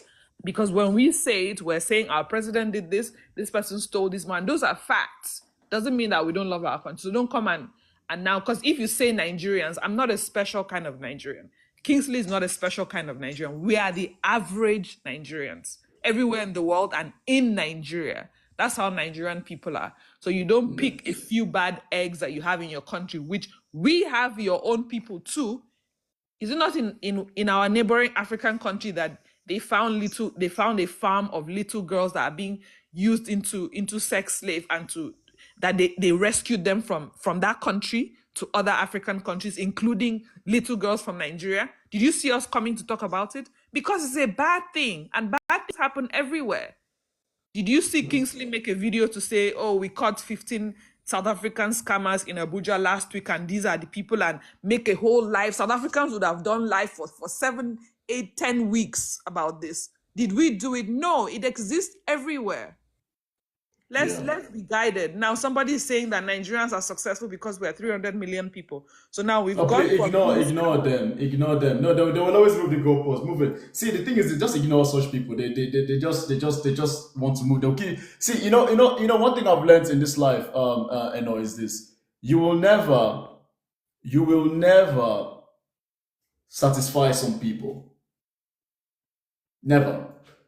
See, people that hate you and already have a bias, you will never be enough. And never waste your time trying to convince them that you're good enough, because they will always move the goalposts. See, let me tell you this. Like you summarized it perfectly, so thank you so much for that. You did it wonderfully. And two things can be true at the same time. You can hold Nigeria accountable, but also love it. Do not expect me to just tolerate unnecessary fight and disrespect towards my country. See, we have a lot of issues in Nigeria. I don't think that's a secret. I don't think I've ever heard any rational Nigerian come online and talk about we are the best. We're not the best. In fact, any Nigerian I see abroad is even complaining about Nigeria. There's no. I don't know. Maybe I'm missing something wrong here. I don't think I've seen Nigerians talking about how perfect Nigeria is. No, we know the mess. But don't you dare think that this is exclusive to Nigeria, because that is just not true. There are slums everywhere. There are scammers everywhere. There are bad actors everywhere. So don't focus on us. Despite, you know what's funny? Despite all the stress Nigerians deal with, the fact that Nigeria is still pushing forward, in fact, I salute us. Like, for real. Some of you would never even be able to survive in Nigeria. Like, let's be for real. Some of you that are talking down on Nigeria, you would never survive a month. If not for the cuddling you guys receive. I swear to God. You would never survive a month. Never.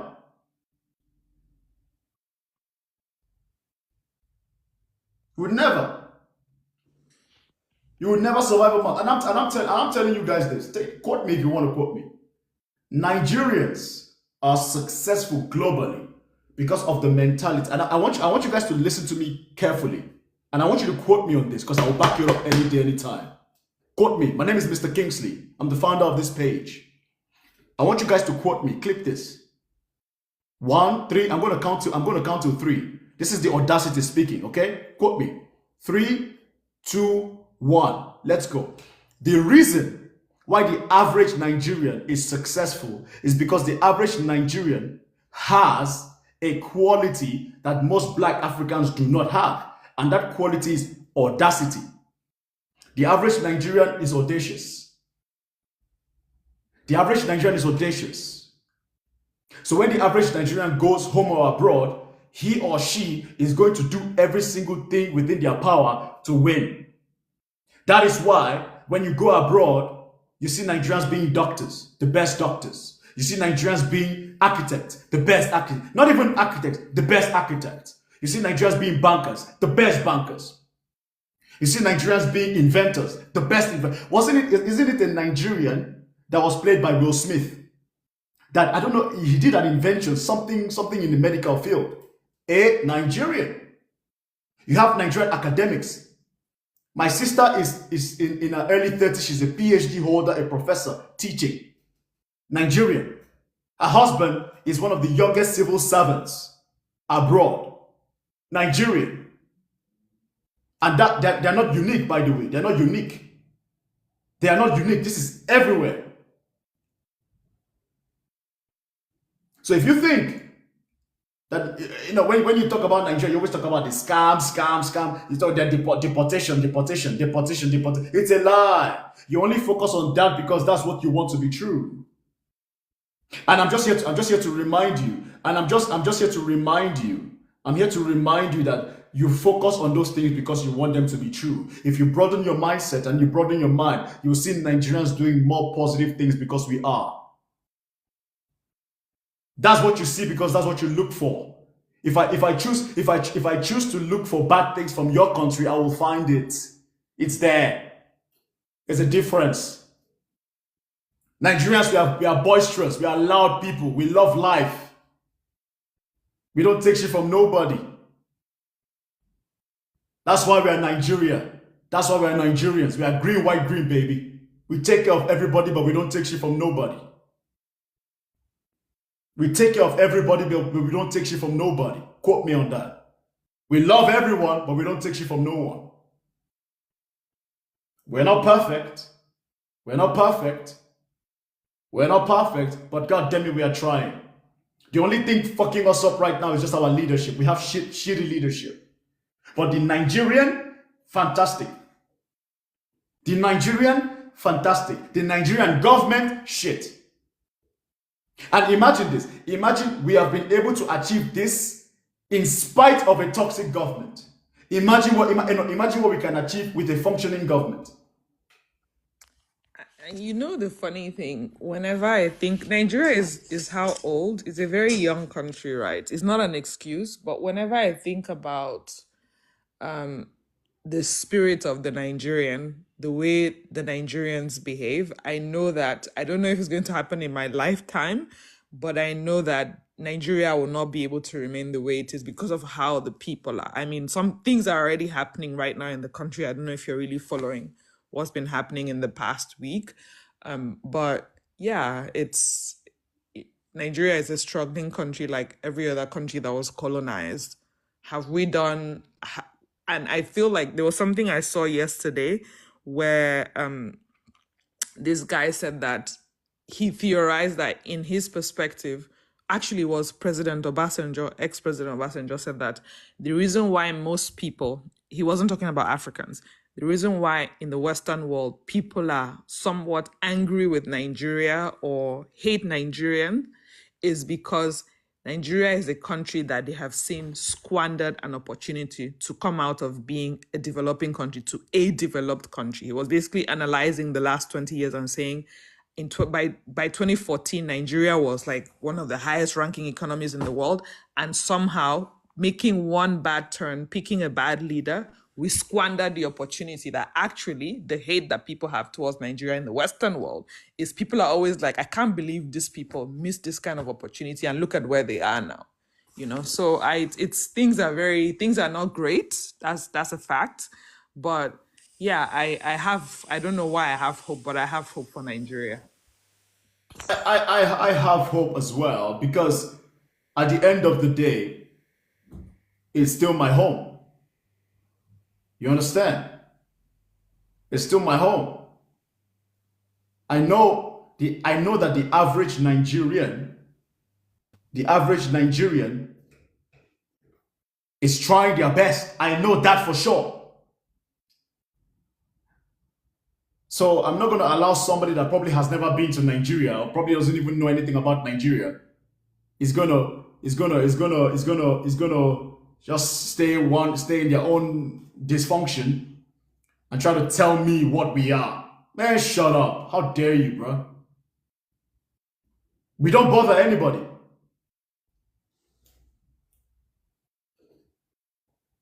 We don't bother anybody. And just because I'm Pan-African, it doesn't mean I have to take shit from anybody. The fuck? Like that's something that black Africans do that piss me off sometimes. Oh, but I thought you were a Pan-Africanist, so I should sit down, bend over, and take shit from you because I'm Pan-Africanist.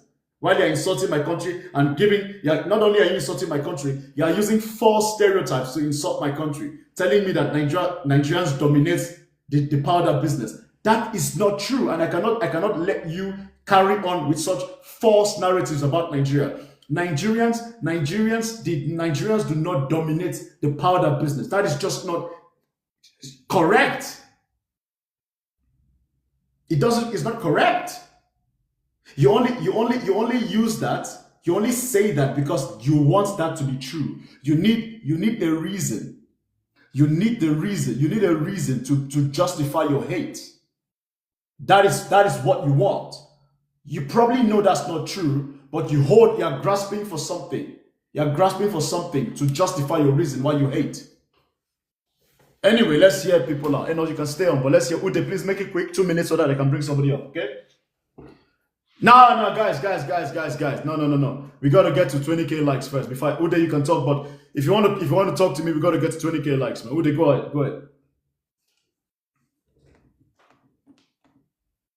Ude, go ahead. You're on mute. I'm gonna count to 5, bro. Ude 1, going once. Ude going twice. Ude going 3 times. Ude going 4 times. You're on mute, bro. Mute so you can talk. Ude going 5 times. Okay, bro. I don't know. I don't think you're around, but yeah. So guys, let's get to 15k likes, then we can talk. And in the meantime, you want to say something? Yeah, I was just reading the comments and laughing. Somebody saying they take what they see in the movies to be true, our movies are always having the same storyline, so people don't know that Nigeria has 36 states and that the one state is nothing. Actually, my colleague came to Nigeria for the first time in 2021, and we've been every year, like twice ever since. And on one of the trips, I took her to Akwa Ibom State, and she still talks about it till today. She was so shocked. She was like, "Oh my God, is this Nigeria?" And then we went to Abia State, and she saw how calm and cool and clean Friendly. Lagos. And then I was like, the funny thing, our movies are always the same, showing the same stereotypes. In the same Lagos, the Lagos that exist there are places in Lagos that you would think you are literally in Europe. Our movies do, because we don't tell those kind of stories. So people see those movies about the ghetto and they think that's what Nigeria is. I'm like, do you realize how Nigeria is like 4 countries put in one? It's massive. You will see one small story and then you think. Meanwhile, there are people in the south, in the east of Nigeria who have no idea what your country is, who have no interest in living their peaceful life. Interest. Millions of people. Millions. Oh, shit. There are people in Lagos right now saying, I'd rather die in my home than I'm not going anywhere. Even though the government is harassing them, arresting them, tormenting them, they're like, this is my country, I'm not leaving. So whenever people speak, don't say what you don't know because you saw 10,000 Nigerians in your country. Do you know how big we are? Almost 300 million people. You use a tiny fraction to just paint all of us with the same. It's quite ignorant and uneducated. Anybody who does it is an idiot to me. Incredibly ignorant. And I think that's why I decided to just turn this into like a pro Nigeria life. Because it's not fair, man. It's not fair. It's not fair, bro. Like this, I get, yeah. But I don't. If Nigeria started making the noise as other countries make of their citizens, what they do in our countries, ha. It's just that we don't talk. We just okay, whatever. Just we just okay, whatever. We protect people. It's what we do. Kingsley, do you realize why we do that as a people? Do you realize why we do that? It's because What? we know that it will rage bait. Yeah. It will make other Nigerians start to say, oh, these Chinese people, and before you know it, problem will start between Chinese people and that community. So if something bad happens, people don't like inflate it because it creates conflict. It also creates bad feel. People start saying, oh, these people are doing this in our community. The thing that will happen is a crime is committed, let the police arrest the people, take them to court, imprison them. End of story. We don't need to be overflogging it. I once Yeah. told somebody that somebody once asked me, so you people have white people in Nigeria? I was like, yes, we do. We have white people that were their parents were born there, their Yeah. grandparents were born, they were born there, they speak Nigerian languages, and she Yes. was shocked. They And I they said, are they are they adapt to us. yes, and do you They know adapt to us. and you know why people don't know that we have white people and Indian people and Lebanese people is because those people, like, Julius Malema once said that the reason why white people are not many in Nigeria was actually white people are many in Nigeria, but the white people they are not seen as special. No. And because of how our society is, they have grown not to see themselves as special. Because Yeah. if you say you have a Nigerian passport and you're white, you better be Nigerian. You better not Yeah. go and create an estate and say it's for only white people, because if you do that, we will send you out. You will not be able to stay there. Yeah. That's the difference. Yes. And see, let me tell you something. Let's say I just showed you guys. See, I think us Nigerians probably we even have that colonial spirit in our minds, sir. Because you're not gonna come to our country and try to tell us this place doesn't belong to you. Are you fucking I could you imagine could you imagine a white person coming to Nigeria today talking about this place in Lagos is only No, it can't happen. It cannot happen. It's not they will possible. kill you and kill your family. And they will do it quietly. They will. You won't hear it. You cannot try that. It will not be a popular story. It will just happen. Like there was a restaurant. I think was it a restaurant or a Chinese supermarket? A Chinese restaurant. That said it's only for white people and Chinese people. Oh, Did you hear dear. people make noise about it? The government shut it down the next day. And do you know why the government shut it down? Because it's happened before in 2012, where a girl went to a restaurant, they didn't allow her in. It was also a Chinese restaurant. They didn't allow her in, and she reported it to the right authorities. They did nothing, and the people caused the riot. They ended up burning down that place because of one small restaurant. Yeah. They burned down a whole building. So Yeah. now, if something like that is reported, immediately the government will shut it down. We don't allow that. We don't allow it. We don't allow it. So that's the Nigerian spirit. And I'm telling you guys, and I'm saying, see, we don't take shit from nobody. I just told you guys. The reason why Nigeria has a terrible governance is because the Nigerian people have probably you will see what I mean. The reason why we have a bad government is because the Nigerian people we have decided not to bother. You know what I mean? We don't bother with them anymore. That's why the government is shit. Because if we really focus on them, we'll fix it. Because Nigeria has figured out a way to just work without the government. Kind of. You know what I mean? Mm-hmm. Yeah. So if I'm telling you, see, we don't have that nonsense away because this is for white people only. This is for India. Who born you where? I dare you. Never. I dare you. Never. I mean, think about it, guys. Think about this. We were colonized by the British, and I just showed you guys the richest people in Nigeria. Not one single white person in there. What does that tell you? What does that tell you? It's not because we do not have white folks there. We have. There's a lot of successful white folks there. A lot. But there's no way you're going to come and be the number one in Nigeria. Are you high? Cannot be. You cannot be. Actually, if you're a foreigner or if you're a newcomer and you want to, you have to actually find partner because it helps you to grow. And Yeah. that's why, like, if you look at the foreigners or the non-black Africans that are Nigerians or have become Nigerians over the years, they are so well integrated. They You speak have to be. language, their Yeah. manner. Like if you see a white person that was born in Nigeria, if you see them, you don't even need to be told that you will know. Like there Yeah. was a video I saw on TikTok where this guy said, if you want to, if you see a white person in Nigeria and you want to test whether or not you can scam them, whether or not they're Nigerians, harass them and the way they react. So they did it. It was an experiment. It was like a funny joke. They did it to this guy who was born in Lagos and very Yoruba, very area boy Agbero.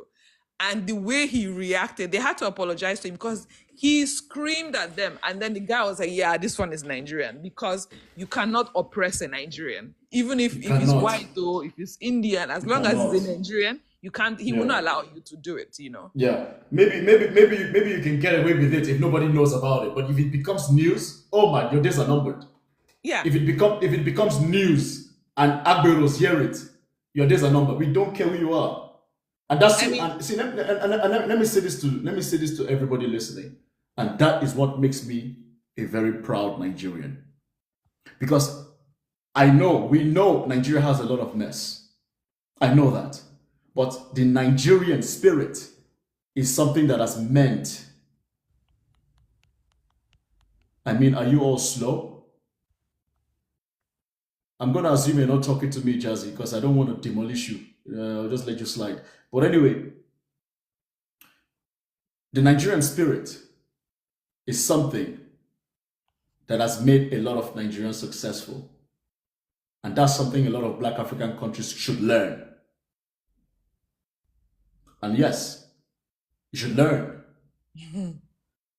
Because this mindset will make you very successful.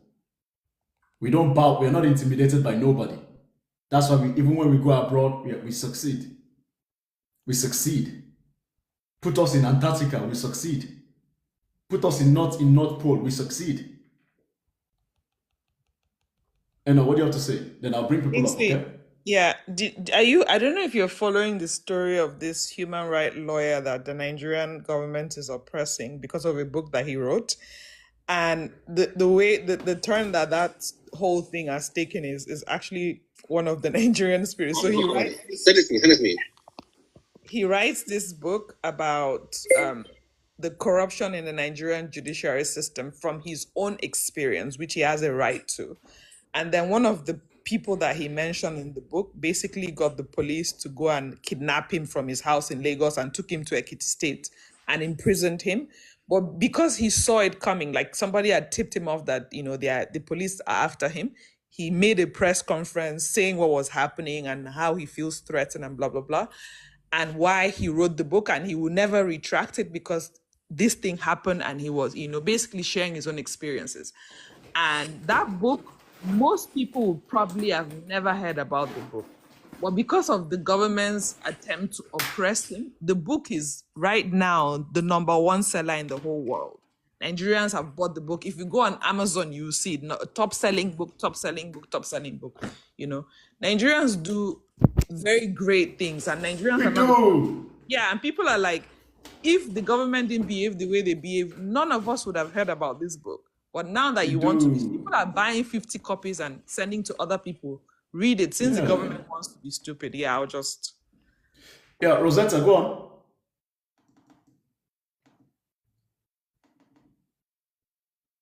You're on mute, by the way. On mute.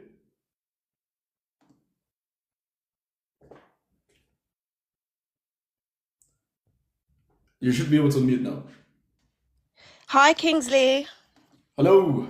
Hi. Yeah. So I just wanted to add to the conversation. It's been really interesting.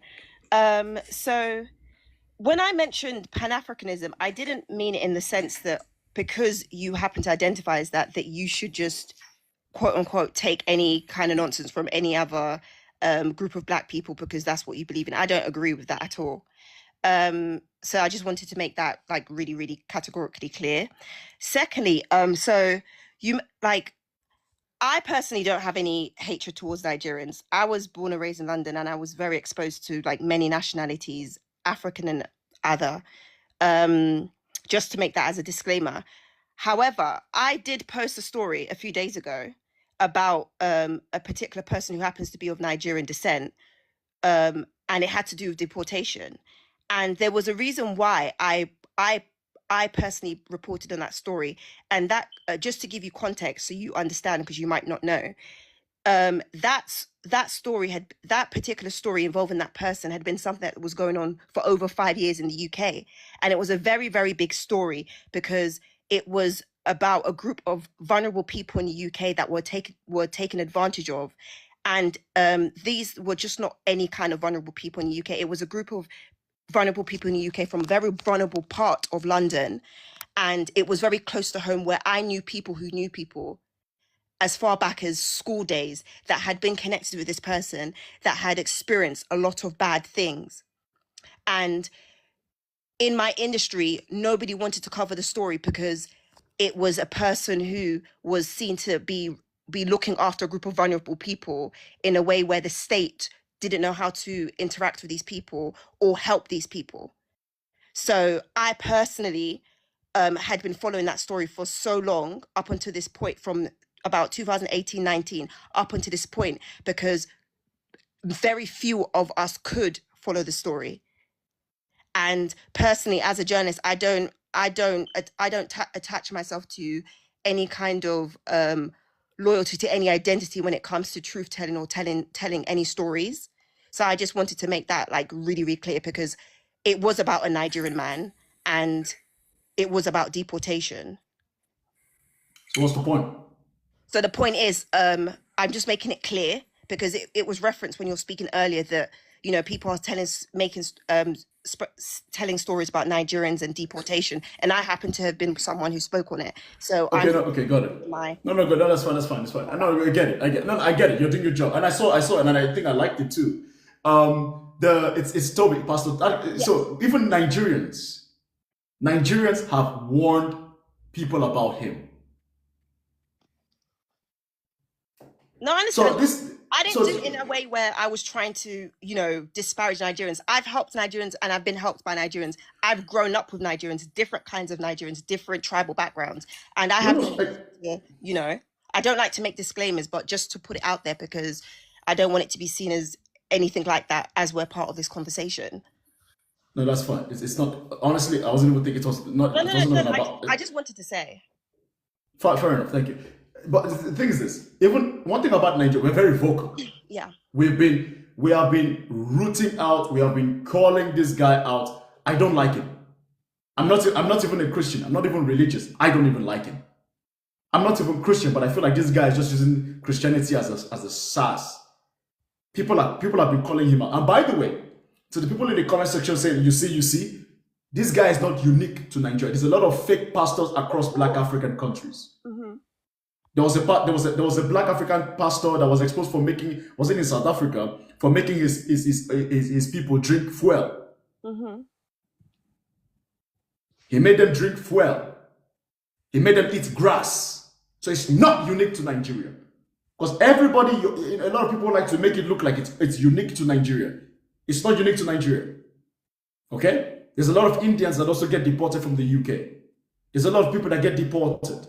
It's not unique to Nigeria. Let's not be foolish here. But I guess when it's time to bash Nigeria, it is time to focus and highlight the negative. Okay, fair enough. Rosetta, I'm going to bring somebody else up, okay, dear? Yeah, that's fine. Okay, fantastic. Let me talk to this guy, this Cameroonian bro talking so shitty about Nigeria, despite the fact that Nigeria is helping you out so much, bro. Mr. Kingsley, I don't hate Nigerians. Actually, I love Nigerians. Well, it's not. You say you don't need Nigerians? I don't hate. Well, you were talking smack in the comment section, though. No, when you started saying other African guys, the jealous Nigerian guys, that was what I think so. That is, But that's not, I say if it doesn't apply to you, then it doesn't apply to you. But I think most black Africans that are talking crap about Nigerians are jealous. see, the reality is, you guys, you have the numbers. Just Yep. take for example, Cameroon were just 30 millions. If you can extrapolate the 30 million to 300 million, you would have imagined what Cameroon would have achieved. You cannot compare 300 million with 30 million people. That's uncomparable, please. You cannot do that. It doesn't With your matter. resources, with your numbers, you ought to have been the light of Africa. But It yet, doesn't matter. you see, you guys, you are really No. feeling Africa. No, we ought to be, but we are though. We are. No, you guys are not. I mean, no, we are. I'll tell you why we are. Should I tell you why we are? Okay. Bro, based on the situations, we're still pushing through. We're still pulling through. That counts for something. I saw you googling some. No. Look, let me talk, bro. Please. Nigeria is a mess. Yes, Nigeria is a mess. But brother, just because you have 30 million people does not justify that you do not have your own issues. Now, there's a lot of things that Nigeria should have done. Duh, we know that. I mean, I don't think you're going to tell us what's new. But my point is this. Despite all the hurdles that Nigerians are facing, I'm talking about Nigerians, the average Nigerian, we are still leading from the front. I'm not talking from a government standpoint because let's be honest, our government is a mess, bruv. But what Nigerians can control, we are controlling it. Because technically, we don't even have a government. And we've lost faith in our government. We are the highest educated. We have more dollar millionaires. Proportionately. Use it proportionately. I don't care about proportionately, bruv. Why should I care about proportionate, bro? Because you guys have numbers. You cannot compare 300 million people to 30 million people. It's incomparable. Who's comparing? You are just comparing. You said you have the highest number of educated people, right? Yeah, but we do. Because of your numbers, you are 300 million. What do you expect? You cannot compare 10 people to a person. It doesn't matter. That's actually a terrible argument, by the way. It's not terrible. You guys should be comparing with China with that kind of. Can I tell you why that's a terrible argument? Why? Don't fall into this trap now. Are you sure you want to go into this Of argument? course, why not? Of course. Tell me. So this is easy, bro. It's too easy. If you have 30 million people, Yeah. and I have 300 million, who is supposed to get to this finish line faster? In what aspect? What do you mean finish line? You guys, you have the possibility to have everything. The market is there. Hey, calm down. Answer my question. Don't deviate. Focus on my question because you created this. My question to you, Danny, is this. If Nigeria has 300 million people and Cameroon has 30 million people, compared on the size number, who is supposed to be better off? 30 million or 300 million? Don't deviate. Answer my question. It's very simple. Unmute yourself.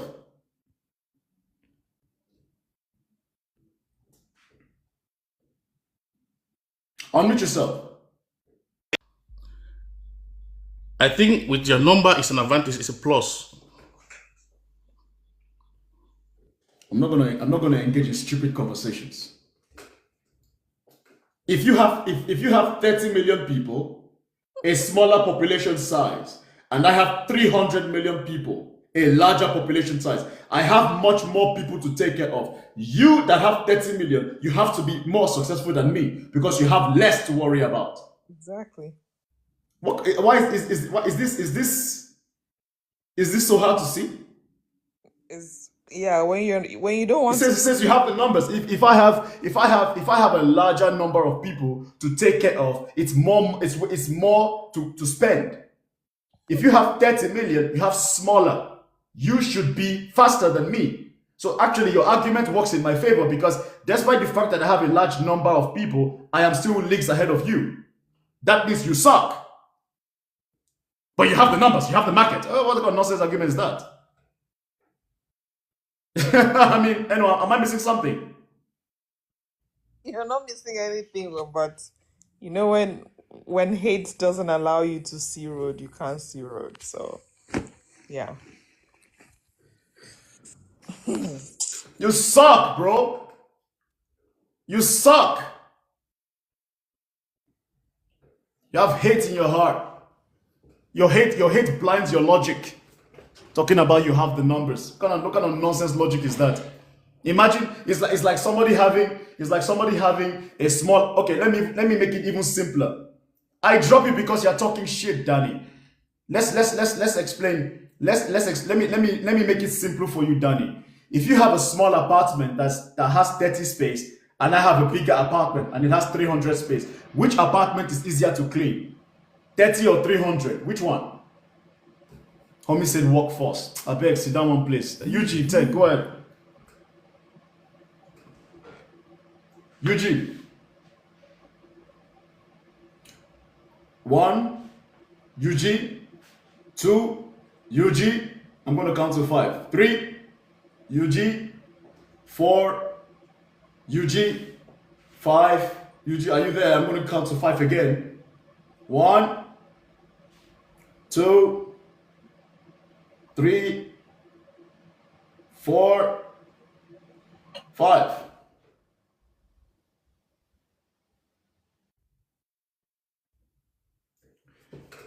I swear, when hate is in your heart, man, when hate is in your heart, you blind your logic. You talk about Nigeria, you have this, you have that. You have this, you have that. Yet, Nigeria is providing, you're sucking the breast of Nigeria. Stop. Danny, look at you talking crap about Nigeria. Yet Cameroon sucks the breast of Nigeria. Talking about you have the number. You should be the market size. Your president is half dead. Your president has been in office for 40 plus years. What are you doing about him? Sucking on the succulent breast of Nigeria. Oh. The breast of sweet milk and honey. Some jollof rice on the side, some eba, egusi soup or bono soup. Lovely people, palm wine. Is it palm wine? Is it zobo you want? We give you. Tall, short, we give you. Oh. You have it Delta, you have the numbers. Imagine. Meanwhile, in my state and in our state, we have Cameroonians running away from the chaos to come to Nigeria. Talking about all over my village. Yeah. If you go to Ibona, there's just them. Now the Sudanese have joined them, but we don't care. There's enough for everybody. It's enough. We don't have a scarcity mentality.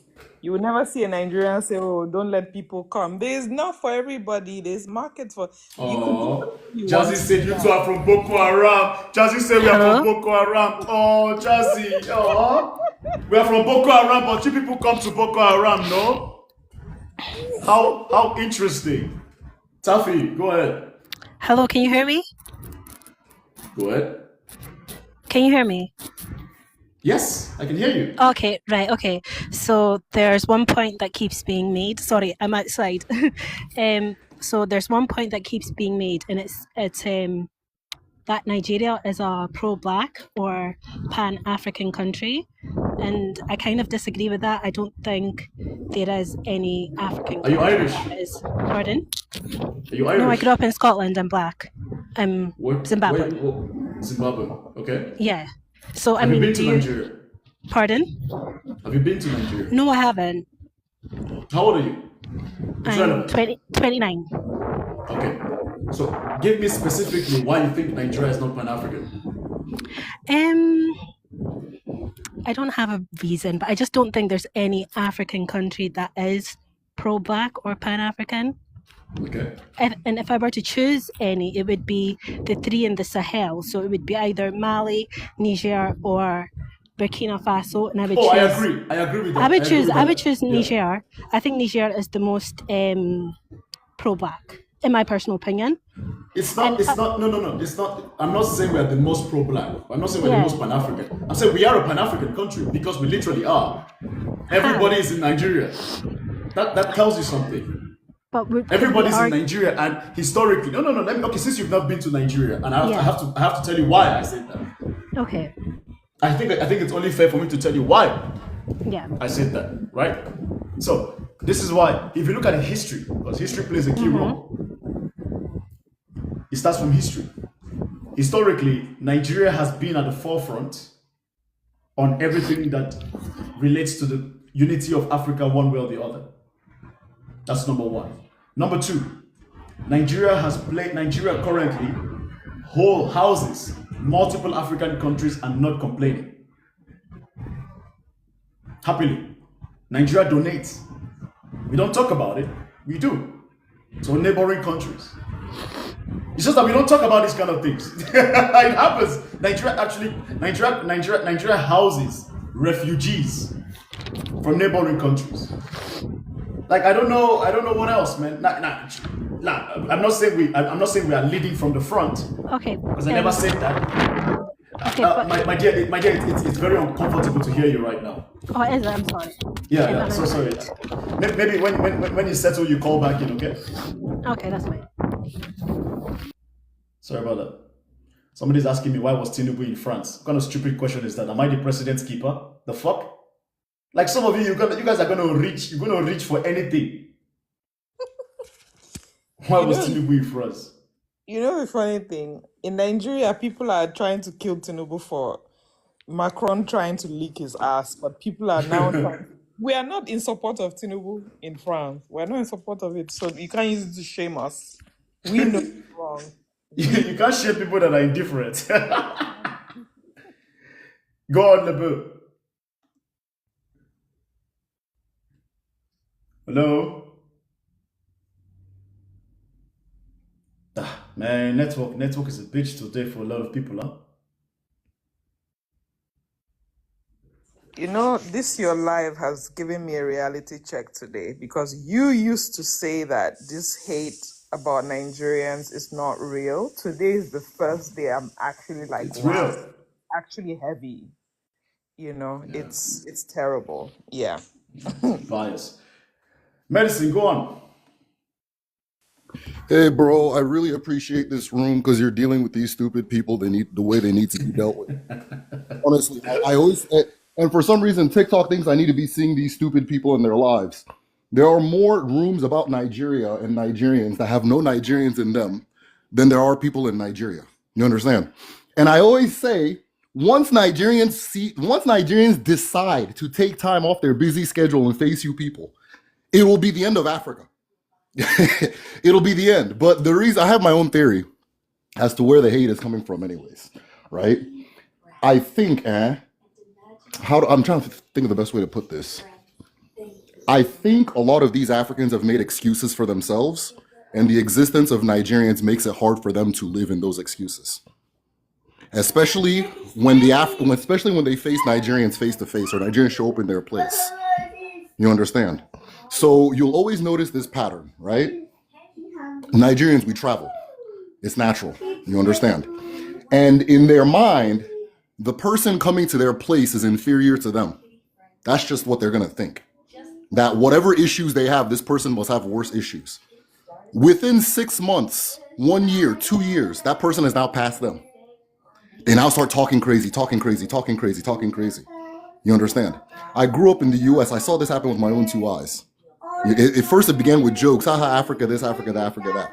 And then around college time, they were, are you Igbo or Yoruba? Oh, I like Afro beats. What? The exact same are you Igbo, Yoruba, Afro beats people now. They're the ones leading the anti-Nigerian rooms. Because they just saw something pass them at a speed that they can't comprehend. This happens in every single African country. And there's another one of the reasons why we as Nigerian people, we don't even know that these people are talking the way they're talking. Because like you said earlier, we don't have that scarcity mentality. If somebody in Cameroon is doing well, you cannot pay me enough to get stressed by that. In fact, the person in Cameroon doing well tells me that I can do well too. Oh, the road is open. Okay, good. You understand? So it's what it is. I think I think worldwide, black people have made a lot of excuses for themselves, and Nigerians don't allow them to live in those excuses. And so now we're challenging their worldview. Go to any South African room. What have Nigerians done wrong? Oh, that they all the women like them. And as a man, you're proud to say this with your mouth. Oh, they're selling. Okay, they're selling drugs. You're smoking drugs. That means you telling me they're selling drugs means you're smoking the drugs. So between the seller of the drug and the smoker of the drug, who is insulting who? Anyways, man, I've said my own. I give you a round of applause again, bro. You said it well, bro. You said it well. Hey, no, you wanna add to that quickly, or you good? I think he brought the argument from a perspective that I've never seen before, which is the way the Nigerians behave and how Nigerians move doesn't allow people to have excuse for failure. The way Nigerians Yes. work and their work ethics doesn't, like, you don't see why you shouldn't be able to achieve that. A Nigerian comes and does something and you're like, wow, I've been in Sweden for 10 years. I haven't done this, and this guy came 2 years ago and is doing this. And does it? Instead of learning, I'm sure you know this, but in Nigeria we have this, and it's a very Igbo, Eastern Nigerian things where they will bring little children from the village who have no prospect of continuing higher education to go and learn how to hustle in markets. That's how Nigerians train each other. So if like you now, you are doing things, you are telling people, reach out to me if you need. That's how Nigerians are. They will teach you. There's no need for you to be jealous. There's no need for you to be. If you and Nigerians are not ashamed to ask other people for help. We're not ashamed to say, oh, Kingsley, I'm trying to do this. Can you help me? Can you help me host this live? That's how we do it. There's no shame in it. So instead of if you see something in other people, like Nigerians that you like and you admire, instead of hating it and using it to demonize us, because you start to think in our own country, like you just showed us on Google, our people don't own anything. It's only white people that own. But look at them as bad as they are with their Boko Haram, as somebody is typing here in the comments. Because you have Boko Haram, and she's from Cameroon, by the way. That lady's from Cameroon. Meanwhile, Cameroon has the French and the English unaliving themselves daily, talking about you have Boko Haram. Don't you have terror groups in Cameroon too? The fuck? What are you talking about? It's very disappointing. Like that girl that is writing this rubbish, I'm so disappointed because I actually thought she was a reasonable person. Yeah, me too. I know her. She follows my. Yeah, I know her. She's talking all this nonsense. We are housing Cameroonians in Nigeria. We have Boko Haram. Why are Cameroonians not going to place that Boko Haram are? Let me say this, because you brought up something interesting with the Igbo thing, right? It's the same reason other tribes in Nigeria get stressed about Igbo people. It's the exact same thing on a different scale. You understand? Nobody's going to say Igbo people came here and did X, Y, Z that was other than try hard. Nobody's going to say Nigerians came to my country and did something other than try hard. Hold on. But it's the trying hard that's stressing them. You understand? No, exactly. The one I saw recently, I don't know if you saw this interview with Beanie Man, where he's talking about Afrobeats has no substance. You need to go and watch that interview. So in a lot of the Caribbean music scene, you know, they keep getting asked about Afrobeats. And so somebody asked him about the success of Afrobeats. And you can really just hear the hate. It just sounded like absolute contempt in this guy's voice, saying that it's rubbish music, there's no substance, blah, blah, blah, and that kind of thing. You understand? In his mind, how can somebody from Africa have music that's hitting in his country harder than his own music? That's all it is. Yeah, that's all it is. Meanwhile, we as Nigerians, when hip hop was moving, enjoy it. When Azonto was hitting, enjoy it. Amapiano, impress Amapiano too. Amapiano. What's this one in Congo? I can't even think. Makosa. Yes. We enjoy it. Oh, I love us. God, those things. I love us. There's nothing that black people in the world have produced that Nigerians are not celebrating. Enjoy. Even most Ghanaian artists, if you ask them where's their number one country on Spotify, they'll say Nigeria. They'll say Nigeria. You understand? And this is not just like a cultural thing with music and things like that. How many countries does Nigeria give free or subsidized oil to? Electricity. Send military Yeah. to go settle their issues. We do. I was We telling this do. other room the other day that the war in Sudan, the first war in Sudan, it was Nigeria that went to end that one. Sierra Leone, it was Nigeria. Liberia, it was Nigeria. All of these things.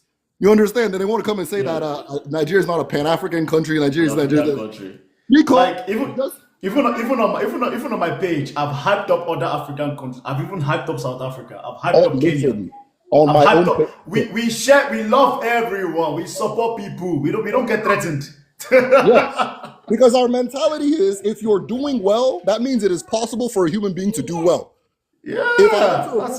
nobody's doing well, that's when I'll begin wondering, uh-oh, am I in trouble? But if one person is doing well, whether they're not from, whether they're from Kafanchan or Somalia, I don't care. So long as that person's doing well, we can all do well, you know? Oh, So we're yeah, gonna be like, oh my god, this guy's, man, what am I doing wrong? exactly. You know what I mean? Exactly. So as I was saying, man, if I always tell these people when Nigerians learn what they're doing, it'll be the end of Africa. Most Nigerians don't even know these people are saying this nonsense and doing this rubbish. There are people with many one-sided rivalries with Nigeria. Imagine somebody in Cameroon thinks that his rival country is Nigeria. Meanwhile, Cameroon is like one town in Nigeria. Ghana is like maybe 2 towns in Nigeria. You understand? My state alone is bigger than half of these countries, but they're the rival. You understand? And the funny thing is, because I identify as a Pan-Africanist, but they thought that because I'm Pan-Africanist, they can talk shit about Nigeria, especially when it's unprovoked. Let me tell we you didn't something. do shit. Like I had a guy telling me, but you Nigerians are known for drugs. I'm like, that's not true, sir. Just because you want that to be true doesn't mean it's the truth. Let me tell you something, bro. And this may not make sense at first, or maybe you're seeing it the way I've been seeing it. Anybody that calls themselves a Pan-Africanist, just know there's a 9 out of 10 chance they hate black people. If they use the title Pan-Africanist, there is a 9 out of 10 chance they hate black people. And the fact that there's a group of black people that build their own refineries is not something that's going to make them happy. The fact that there's a group of black people that have their own airlines is not something that's going to make them happy. The fact that there's a group of black people that have their own banks that manufacture at all levels, build computers, build cars, that's not going to make them happy. Anybody that calls himself a Pan-Africanist, that person hates black people. Give them 10 minutes of conversation, you'll see it pop out. It's a strange thing, but it's what it is. Okay. No, bro, I love. You say something that I really love, and that is the Nigerian mindset. The Nigerian mindset. The Nigerian mindset. We love. We love. We don't get threatened. So this vitriol that we get as Nigerians is like, yo, we support everybody. We love it. I mean, there was a guy, I think it's a South African guy in Nigeria. He was talking about how he owns restaurants, he owns filling station. Look at the comment section. Look at the comment section. Bro, well done. Full of Nigerians, bro. Bro, well done. I'm so happy. I'm glad. Where's your filling station? Let me come and support you. Where's your restaurant? Let me come. Yes. Love. You see that? Love. We love people. We support you. It's what we do. You understand? We're not out here carrying hate in our heart for people. Are there Nigerians that do shit things? Yeah. We chastise them too. You know what? I think some Africans think that we're like, yeah, oh, you're a scammer. Hey, scammer. No. We disown you. We say no, you're not one of us. Again, but because you guys already have a bias towards us, you're gonna hold on to that and try to make it true, even when it's not. Go ahead. I'm sorry for interrupting you. Now I was getting excited, but yeah, if there was one scammer in the whole of Nigeria, that's the only person these people will talk about. Even at this point, any Nigerian that does bad, good, it doesn't even cross I'm not gonna say, oh, there's some bad ones, there's some good ones. You understand? Yeah. Because they're looking for in our culture they say that your enemy sees where God made your enemy sees where God made mistakes. You understand? Always. So no matter what, you understand? If I listed all the things Nigerians did this year, right, that are more newsworthy than even the existence of 2 million scammers, it will stress them out. They'll get angry. They'll say that I'm bragging or I'm doing this or I'm doing that, but they're not going to mention those things. They know those things are real. They know that it happens, but they're not gonna mention those things, eh? They would. Yeah. So Let's bring in someone else, man. Kingsley, I was going to also add that on a personal level, another reason why, sorry, Go I think on. I'm No, go echoing. on. Um, Another reason why I personally, even though I'm Nigerian, Hello. I really love Nigerian people is there was a video I saw on TikTok here where this girl made a video saying, um, share your story about, like, stitch my video about how that Nigerian man changed your life. Like, I read the comment and I was so proud. And she was basically not Nigerian and she was talking about how a Nigerian man would change your life for the better. The Nigerian people, even their friends, they want you to do well because we all Yeah. want to do well together. So I cannot imagine why anybody would hate that. Yeah. And it's again, I just feel like I said before, there's something about the average Nigerian that I think threatens a lot of black Africans. Because a lot of black Africans, in my own observations and my own interactions, even back in my university, a lot of black Africans carry a lot of inferiority complex. And when they come across the average Nigerian who is a go-getter, you understand? There's a reason why Nigerians tend to do well wherever they go abroad. I mean, there's data. Before anybody comes at me, Google top earning ethnic group America, top earning black ethnic group in America, Nigerians. UK, Nigerians. Africa, Nigerians typically rank high in terms of like financial wealth. There's a reason, because we go get shit done. We don't have time to say that, oh, it's because of it's because of medication. It's because we don't have time for that shit. We don't, because we cannot afford to. Look at Nigeria itself. If you look at Nigeria itself, we know that Nigeria is a mess. We know that already. We know that already. So what else are you gonna say? Who do you want to even blame in Nigeria? Bro, get off your ass and fix it and work. That's the mindset we carry. So when I think once we go abroad with this mindset and we see the average black African sees this, they don't know what to do, especially the guys.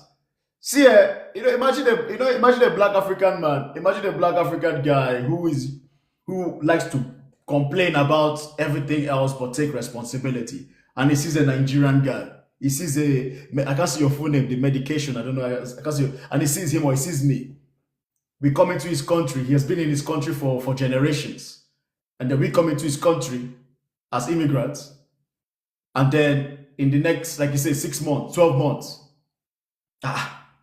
he sees medication, already has a job, already saving. Give him 2 years, already has a side hustle. He has a business, he's building. He's gonna get insecure, bro. When that guy, all his life, he has been begging for, the government, this, the government that. But he now sees an average Nigerian man comes in and is building himself up. Oh, they have to leave the country. Oh my God, they are causing problem in this country. Oh my God. But you know how I know that's a lie? You know how I know that's a lie and a bias? Because it's not only the Nigerians that are there. But why do you zone in on the Nigerians? That's how I automatically know it is unjust. Because you're zoning in on one particular person. And it's so funny because when you look at the power hierarchy of the people that are actually doing nasty things, Nigerians don't even rank that high. But why zoning on Nigerians? That's my question. We treat people well.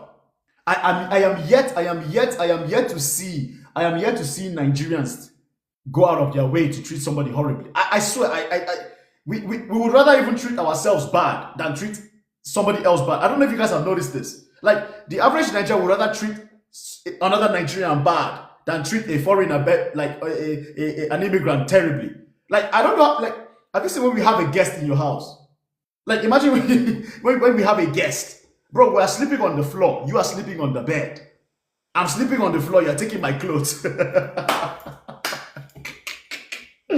Oh my God. Let's bring somebody else. Unless you guys want to say something. Yeah. Did you see that video of that American guy talking about why he understands why Portia Williams took somebody else's husband? and how he went to Lagos and how people treated him. I was like, yeah, this is people were just commenting like that's how Nigerians are. Nigerians are hospitable people. Nigerians, Hospitable. yeah, like you said, in Nigeria, you go to a Nigerian's house, he might not have much, but he'll give you everything. You Yeah. sleep on the bed. He'll give you everything. Then you I come. love us. I love us. I love us. Guys, I'm not going to bring anybody on my bed. I'm tired. Medicine. What's your full name, bro? I see the medicine what? It's the medicine shell. I teach. The medicine shell. So medicine shell. I'll give you 5 minutes. You don't have to use 5 minutes. I'll give you 5 minutes to speak your mind, say your points, wrap up, freestyle, talk how much you love us. We don't care. It's our time, bro. Yeah, freestyle, man. Freestyle, bro. One of the things I would like to see other African countries do. I mean, I don't care if they do it or not, but it would benefit them if they do it. You understand? I think that Nigeria has solved, just culturally, behaviorally, all these different things, has solved a lot of the issues, or at least have a solution to a lot of the issues that we're facing, that people are facing in Africa. You understand? And instead of for them to be hating, they should actually look into some of these models and ways of doing things and see if they can incorporate it to make their situation work. Because I know as Nigerians, when we see somebody doing something well, okay, what are they using to do that thing? What is their method? What is their mentality? And we adapt it. You understand?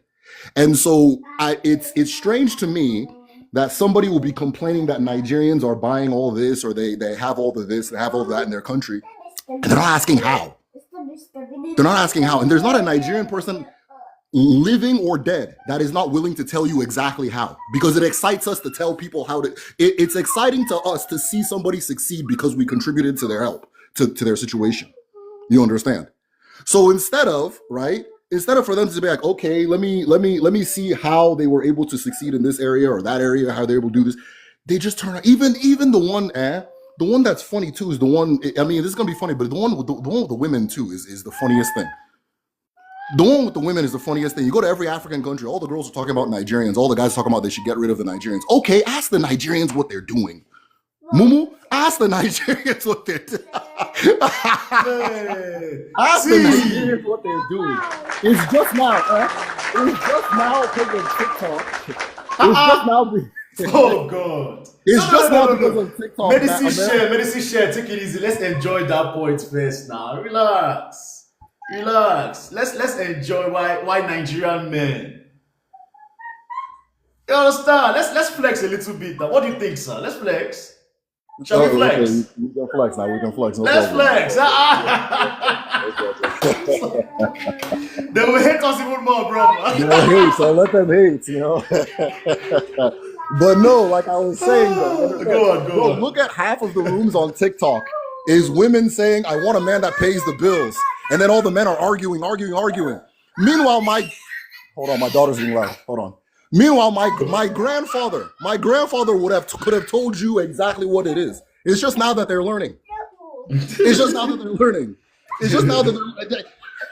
Again, when somebody is doing well, as far as Nigerians go, right? When dance hall music was growing, our artists learned from dance hall. When hip hop was growing, we learned from hip hop. Afrobeats is growing now. Instead of for them to learn, they're arguing. And also, brother, just please mute so that for everyone, okay? Okay, thank you. Also, see about Nigerian men. See, we are blessed with genetics, man.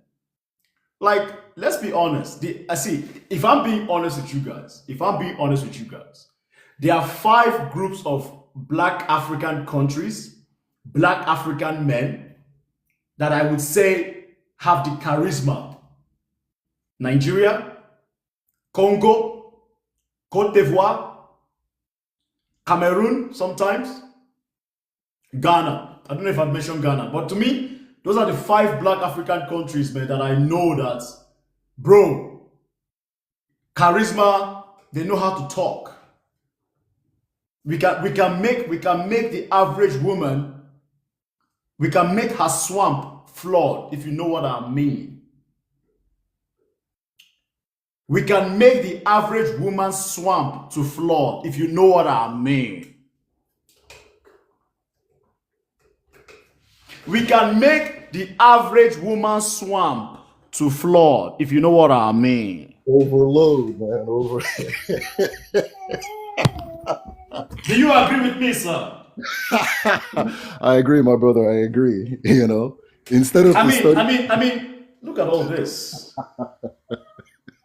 Natural. oh boy, No don't steroids, oppress nothing. I mean, imagine an East African woman sees me walking around. Oh, she'll be like, Kingsley, Kimanange. I like you, Kingsley. She'll be speaking Swahili with me. She's like, Kingsley, oh, Kingsley, I see you walking in my dreams. Oh my God, this Nigerian boy. Oh, he gives me jollof rice. Oh. Hey! Get out of my country, you Nigerian, you motherfucker! Get out! You're bringing powder. he brings powder. He's a human trafficker. He's a useless man. He's toxic. Bro, you know what's actually funny? So I study history, right? I have this document that I keep. I have a little library. I have a document that I keep. And it's the document for why the Anglophone part of Cameroon refused to join Nigeria. I kid you not. The exact words they said was that Nigerian men were moving into Cameroon. This was in 1950, 1940. Nigerian men were moving into Cameroon, and they were taking rubber bands and putting the rubber band on their wrist and then filling the rubber band with money and walking about.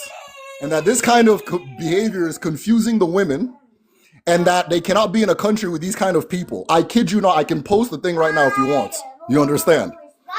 Instead of for him to go get his own rubber band, he starts saying nonsense. So anyways, I'll leave it there, but everything you said is correct. Brother, man, it's been vibes. Like, you see Nigerian guy. See the average, you see an average Nigerian guy. Dark skin, caramel skin. We have, see, the Nigerian man has everything you need. Do you like your man as dark as this pole? We have it. Do you like your man brown? We got it. I don't even know which one I am. Am I dark or brown? I don't know. But if this is what you like, we got it. Well, how would I qualify myself? Am I black with dark camera? I don't care. We have it. Do you like your man to look like light chocolate? We have it. Do you like your man light skin? We got it. Do you like your man to be 6'8"? We've got that too. Do you like your man 4'11"? We've got 4'11". Do you like your man to carry 15 inches? I'm sure we have that. Do you like 30 inches? Do you like 30 inches? Do you like this? If you like this, we have it. I'm sure we do. I haven't checked though, but I'm sure we do. Do you like this? Okay.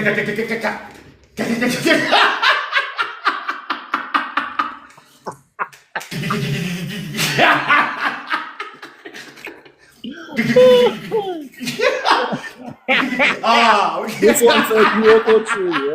Yeah, 30-inch Yoko tree. Is this not enough? Do you want this one?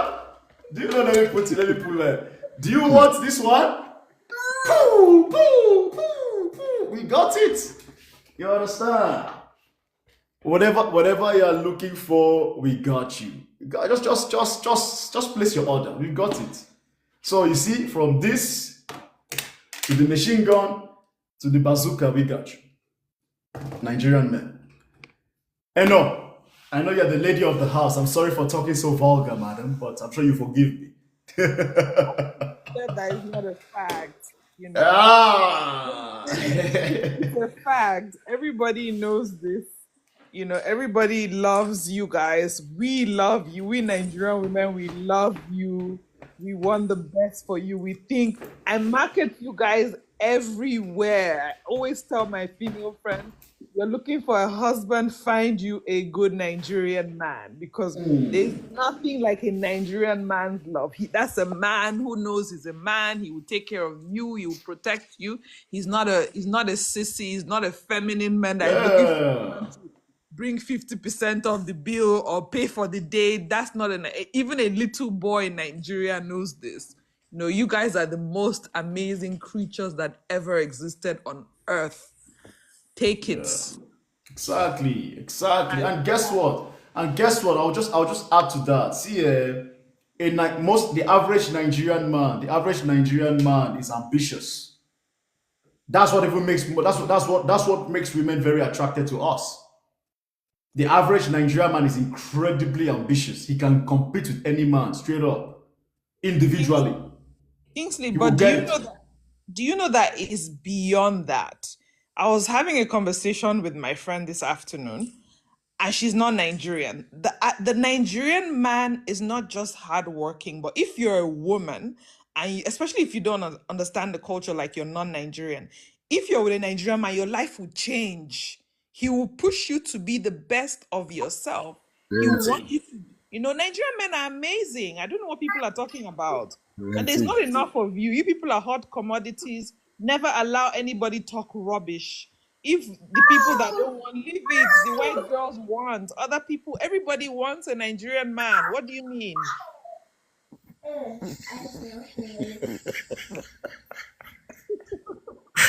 Kingsley, this thing's sweeting you too much. No, for real. I've never met somebody who's not Nigerian that deals with Nigerians whose life has not immediately improved. I don't care what. Find me the person. Find me the person. Immediately in any facet of life, any facet. There was this girl I was dating. She's American. She does hair. She doesn't like her job. I said, why don't you open a salon? It hasn't even crossed this girl's mind. It didn't even cross the girl's mind. And you know what she said? Your sister said the same thing to me. So because for us, it's just common sense. It's just common sense, right? And then at that point, now I'm getting excited. Okay, how can we get this girl's shop started? Do you understand? How can we take it to the next level? You understand? That kind of thing. So yeah, it's normal. It's normal. It's true. Same. I have a story. I mean, every single girl that I've dealt with, whether seriously or not, each of them, if I call them today, they are picking. If I call them, you know why? Because they know that, bro, for the time they were together, it was nothing but self-improvement. Absolutely. Okay, maybe she's struggling with her health. Okay, this is what you do. I even taught them how to make pepper soup. You understand? Like for example, like it's whether it's cold. I'm like, no. And you don't always have to take pills. Why are you always taking pills? Let me show you what to do. Took them to the kitchen, bro. Even some Ghana girls that lived in the UK, European night. I say, no. Not every time you have to take pills. Let me teach you what we do. We enter kitchen, bro. We do pepper soup, meat, fish, or vegetable. It doesn't matter. Till today, bro. 4 or 5 years later. Oh, Kingsley, I just made pepper soup. Oh my God, look at this. Taught them. We add to your life. Some of you women though, you gotta be picking the lowest of the low Nigerian men and then be complaining. You see fine, hardworking, up and coming Nigerian men that are doing something on the straight and narrow. You ignore them. So take responsibility too for the kind of guys you're choosing. But anyway, let's talk back to the Nigerian man hype. You understand? Like some of you men, some of you Black African men, you see a Nigerian man, he doesn't even need money. Our confidence, our aura, our energy. Some people tell me, Kingsley, you're arrogant. I'm like, sorry, dear, I'm not arrogant. This is just me being a Nigerian man. I talk my mind and I stand 10 toes deep on it. I'm sorry. If you think that's arrogant, well, there's nothing I can do for you. Most of us, bro, we can go to a place, we can talk, we can make you feel, we give what I call mental cunnilingus to women. It makes their swamp to flood. Some of you men need to learn from us, exactly like what Medicine Shell say. The confidence of a Nigerian man, the audacity of a Nigerian man. He walks into a desert and makes that desert flood. That's what Nigerian men do. We walk into a burning building, and when we are done, that burning building is done burning. We've calmed it down. It's what we do. We come into your country, you've been there for generations, you haven't done shit. We come in there, we are building companies, we're building shops. It's what we do. That is why if you look at Nigeria, put politics aside, the average Nigerian man, bar for bar, is productive. It's producing. See, Extremely. if not for the Nigerians in Nigeria that are, see, they have a theory. If not for the how hardworking the average Nigerian is, Nigeria would have been in a worse state right now. I don't know what you guys think, and I'm curious to hear what you think. Because the private sector of Nigeria is what's keeping that country up and running. Oh. The small, the SMEs. Ha. If Nigerians did not have a determined mindset, my God, Nigeria would have.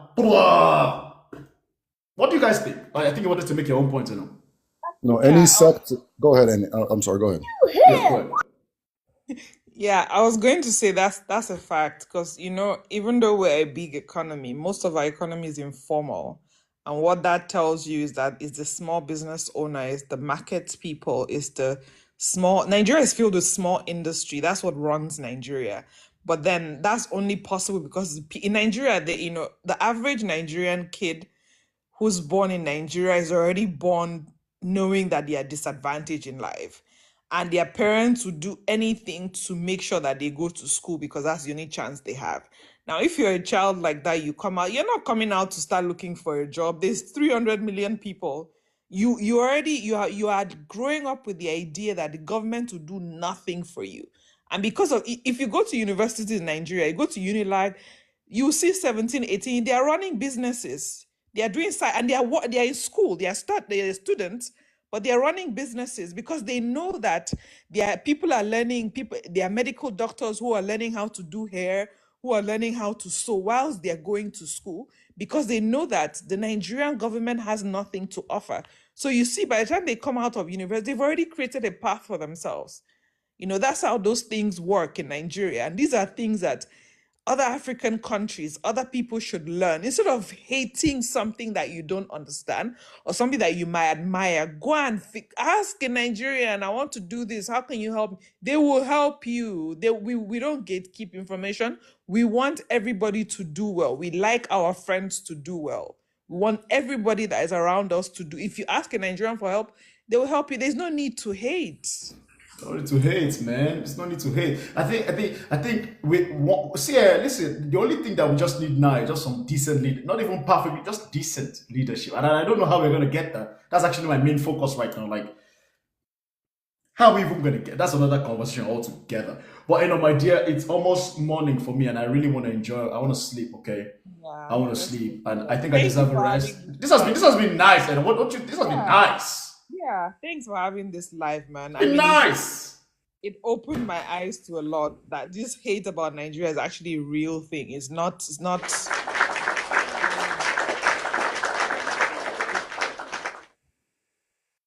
And for those people that are hating Nigeria, please drink water. You'll be okay. You'll be fine. Give us our props, I beg. We have Nigeria has a lot of issues. We know. Trust me, we know. I know. I love Africa. I love Black Africans, but one thing I'm not going to let is unnecessary disrespect. So the reason I have this live is just to remind people that don't push us when there's no need. Don't push us when there's no need. I rarely have these lives, but I think today was necessary.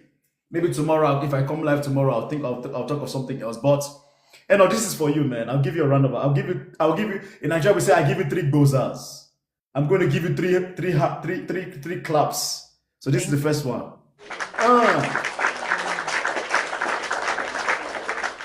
That's 1. This is 2.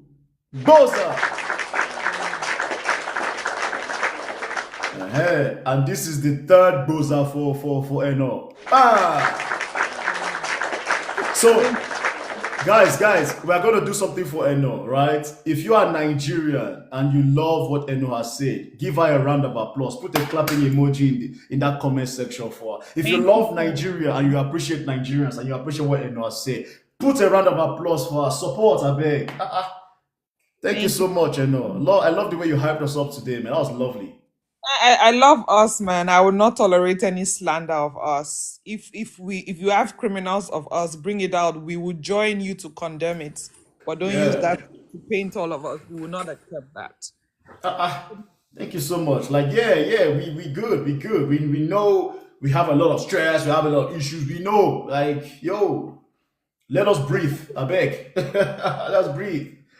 And my dear, have a sweet night, okay? Good night. All right, guys. All the Nigerian lovers. The rest of you can take Yes. your good night from the gutters. Bye. Absolutely. To all the Nigerian lovers and appreciators, have a sweet night, sweet dreams. May you start, may all your dreams come true. You understand? If you're a student, may you get straight A's. If you're a business owner, may you make a lot of money. If you're a parent, may you be a fantastic parent. You know, because we wish people well. That's the Nigerian spirit, man. Trust me. The average Nigerian is well-meaning. Trust me. Like all the Nigerians you see in the comments saying, most of us, we're not here to cause chaos. We wish people well. We're here to chill. We're here to feel, the average Nigerian. Sorry, M1, maybe next time, okay, brother. Next time, brother. Sorry, I missed everything today. The average Nigerian, we are just chilling. We want to win. We want to succeed. Understand? The only shit is that we have a dysfunctional government. But even the fact that we have a dysfunctional government, we don't let that get in our way. We don't let that get in our way.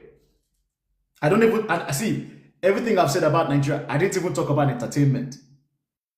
I haven't even spoken about entertainment. Yeah, should I talk about entertainment and what we are doing there, bro? Like. Today I didn't even talk about entertainment. That's one thing we control. So don't even get me started there too. You get me? So look, Nigeria has a lot of chaos. Nigeria has a lot of shit we know. All right, just put some respect on our name. We love everybody. Don't let your bias get in the way of putting Nigerians under one blanket. I will never stand for that. I will never stand for that. See, Nigeria will support everybody. In fact, even though there was a time Ghanaian artists, Nigerians were supporting their music. Their biggest market was in Nigeria, not even in Ghana. Can you imagine that? There was a time where Ghanaian artists, their biggest market and supporters were Nigerians. It was a big thing. Was it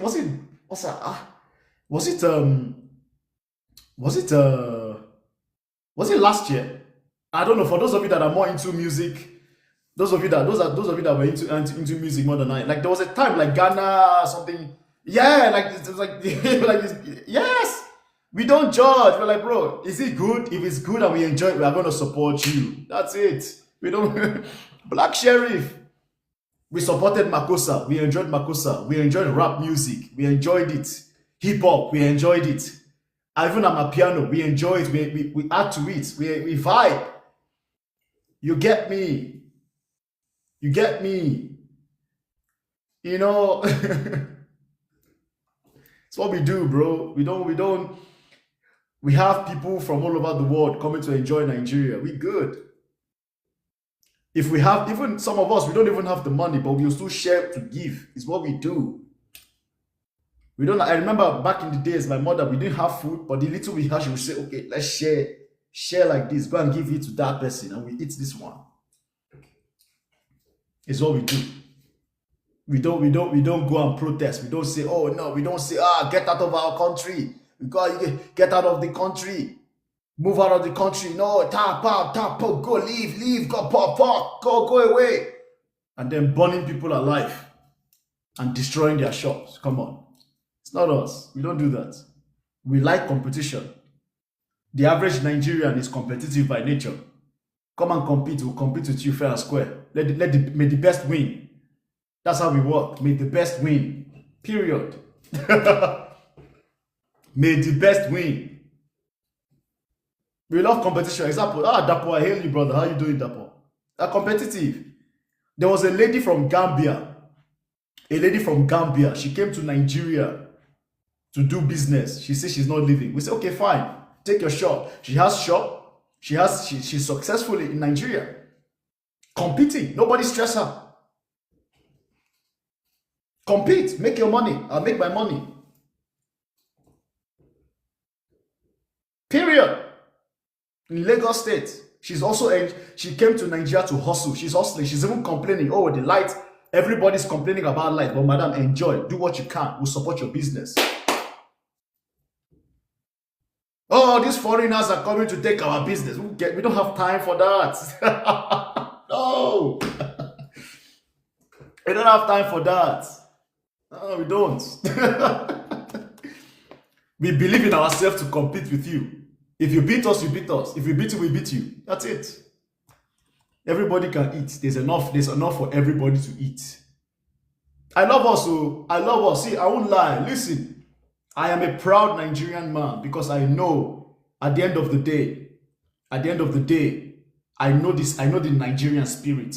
I know the Nigerian spirit. The Nigerian spirit is a loving spirit. The Nigerian spirit is a lovely spirit. It's a strong mentality, Kevin. Facts. I can talk about us all day. I know, because this Nigerian spirit, this Nigerian mentality is what makes me Mr. Kingsley today, I swear. If not for this Nigerian spirit, I don't even think I would be Mr. Kingsley today. Let me tell you guys a quick story. Before I decided to create my own page and my own platform, I wanted to work for radio stations. I applied to radio stations in the UK, radio stations in Nigeria, radio stations in Switzerland. Nobody gave me a chance. In fact, I flew from where I was to Nigeria to go and meet the CEO of Star FM. I met the CEO of Star FM. This guy blocked my number. This guy blocked my number for trying to say, oh bro, let me do it. He blocked my number. That was the turning point. I said, okay. You think you can stop me from working in media? You must be dumb. I didn't give up. I didn't say, oh, I try. Oh my God, I try. I said, no. I will create my own thing. Even if I fail, I will create it. Created it. Created it. Slowly but surely. Slowly but surely. Slowly but surely. Slowly but surely. Today, I have Mr. Kingsley. The TikTok page. I looked at my analytics yesterday. We have over 8. Let me show you guys something. Let me see if I can show you guys something. See, do you guys see this? Do you guys see that? In 1 year, I've had 8.5 million people watch my content because of the Nigerian mentality. In 1 year, I have more clout on me than the average radio station. This is the Nigerian mentality. Never give up. Try your best. Work hard. Compete. Compete. Compete too. So when I'm telling you about the Nigerian spirit, the Nigerian mentality, I don't joke. This is what I'm talking about. We don't give up in Nigeria. We don't have time for giving up. They don't like you. Okay, go and create your own over there. Compete. That's the Nigerian mentality. We don't have time to, oh my God, No. We don't complain. Even if we complain a little bit and then we go back to work. Anyway, ladies and gentlemen, listen, you know I love everybody, right? I love you guys. If you're Black African, if you're anybody, I love people from all over the world. I love people from all over the world. But sometimes I have to show my fangs. I have to show people that I can scratch. I have to show people that I can bite. You understand? Exactly. We cry and we keep it moving. But you know, I love you guys. I love you guys. I love you guys. I really do. But sometimes it's important to show people that you can bite. Trust me. Even in your personal life. Sometimes you have to remind people that you can bite. Not every time you have to be nice. Sometimes you have to be nice, but you have to fight back so that, oh shit, you know? Yeah. This was important. Anyway, Dapo, thanks for the roses, bro. I appreciate you. Guys, love yourselves. Don't spread hate. You know, it is what it is. Kingsley, you're always biting us. Be independent. Egusi soup. I remember you, man. You see, I'm always eating egusi soup. I remember you and your Me independent. I think you always catch me on a bad day. I think that's it. I think you always catch me on a bad day, though. Oh dear. But it's all love, guys. It's all love. It's all love. Okay, it's all love. It's all love. Everybody fucks up. Every country has its own shit. I don't know when next I'm going to make this kind of live again, but it was necessary to do this. Kingsley out.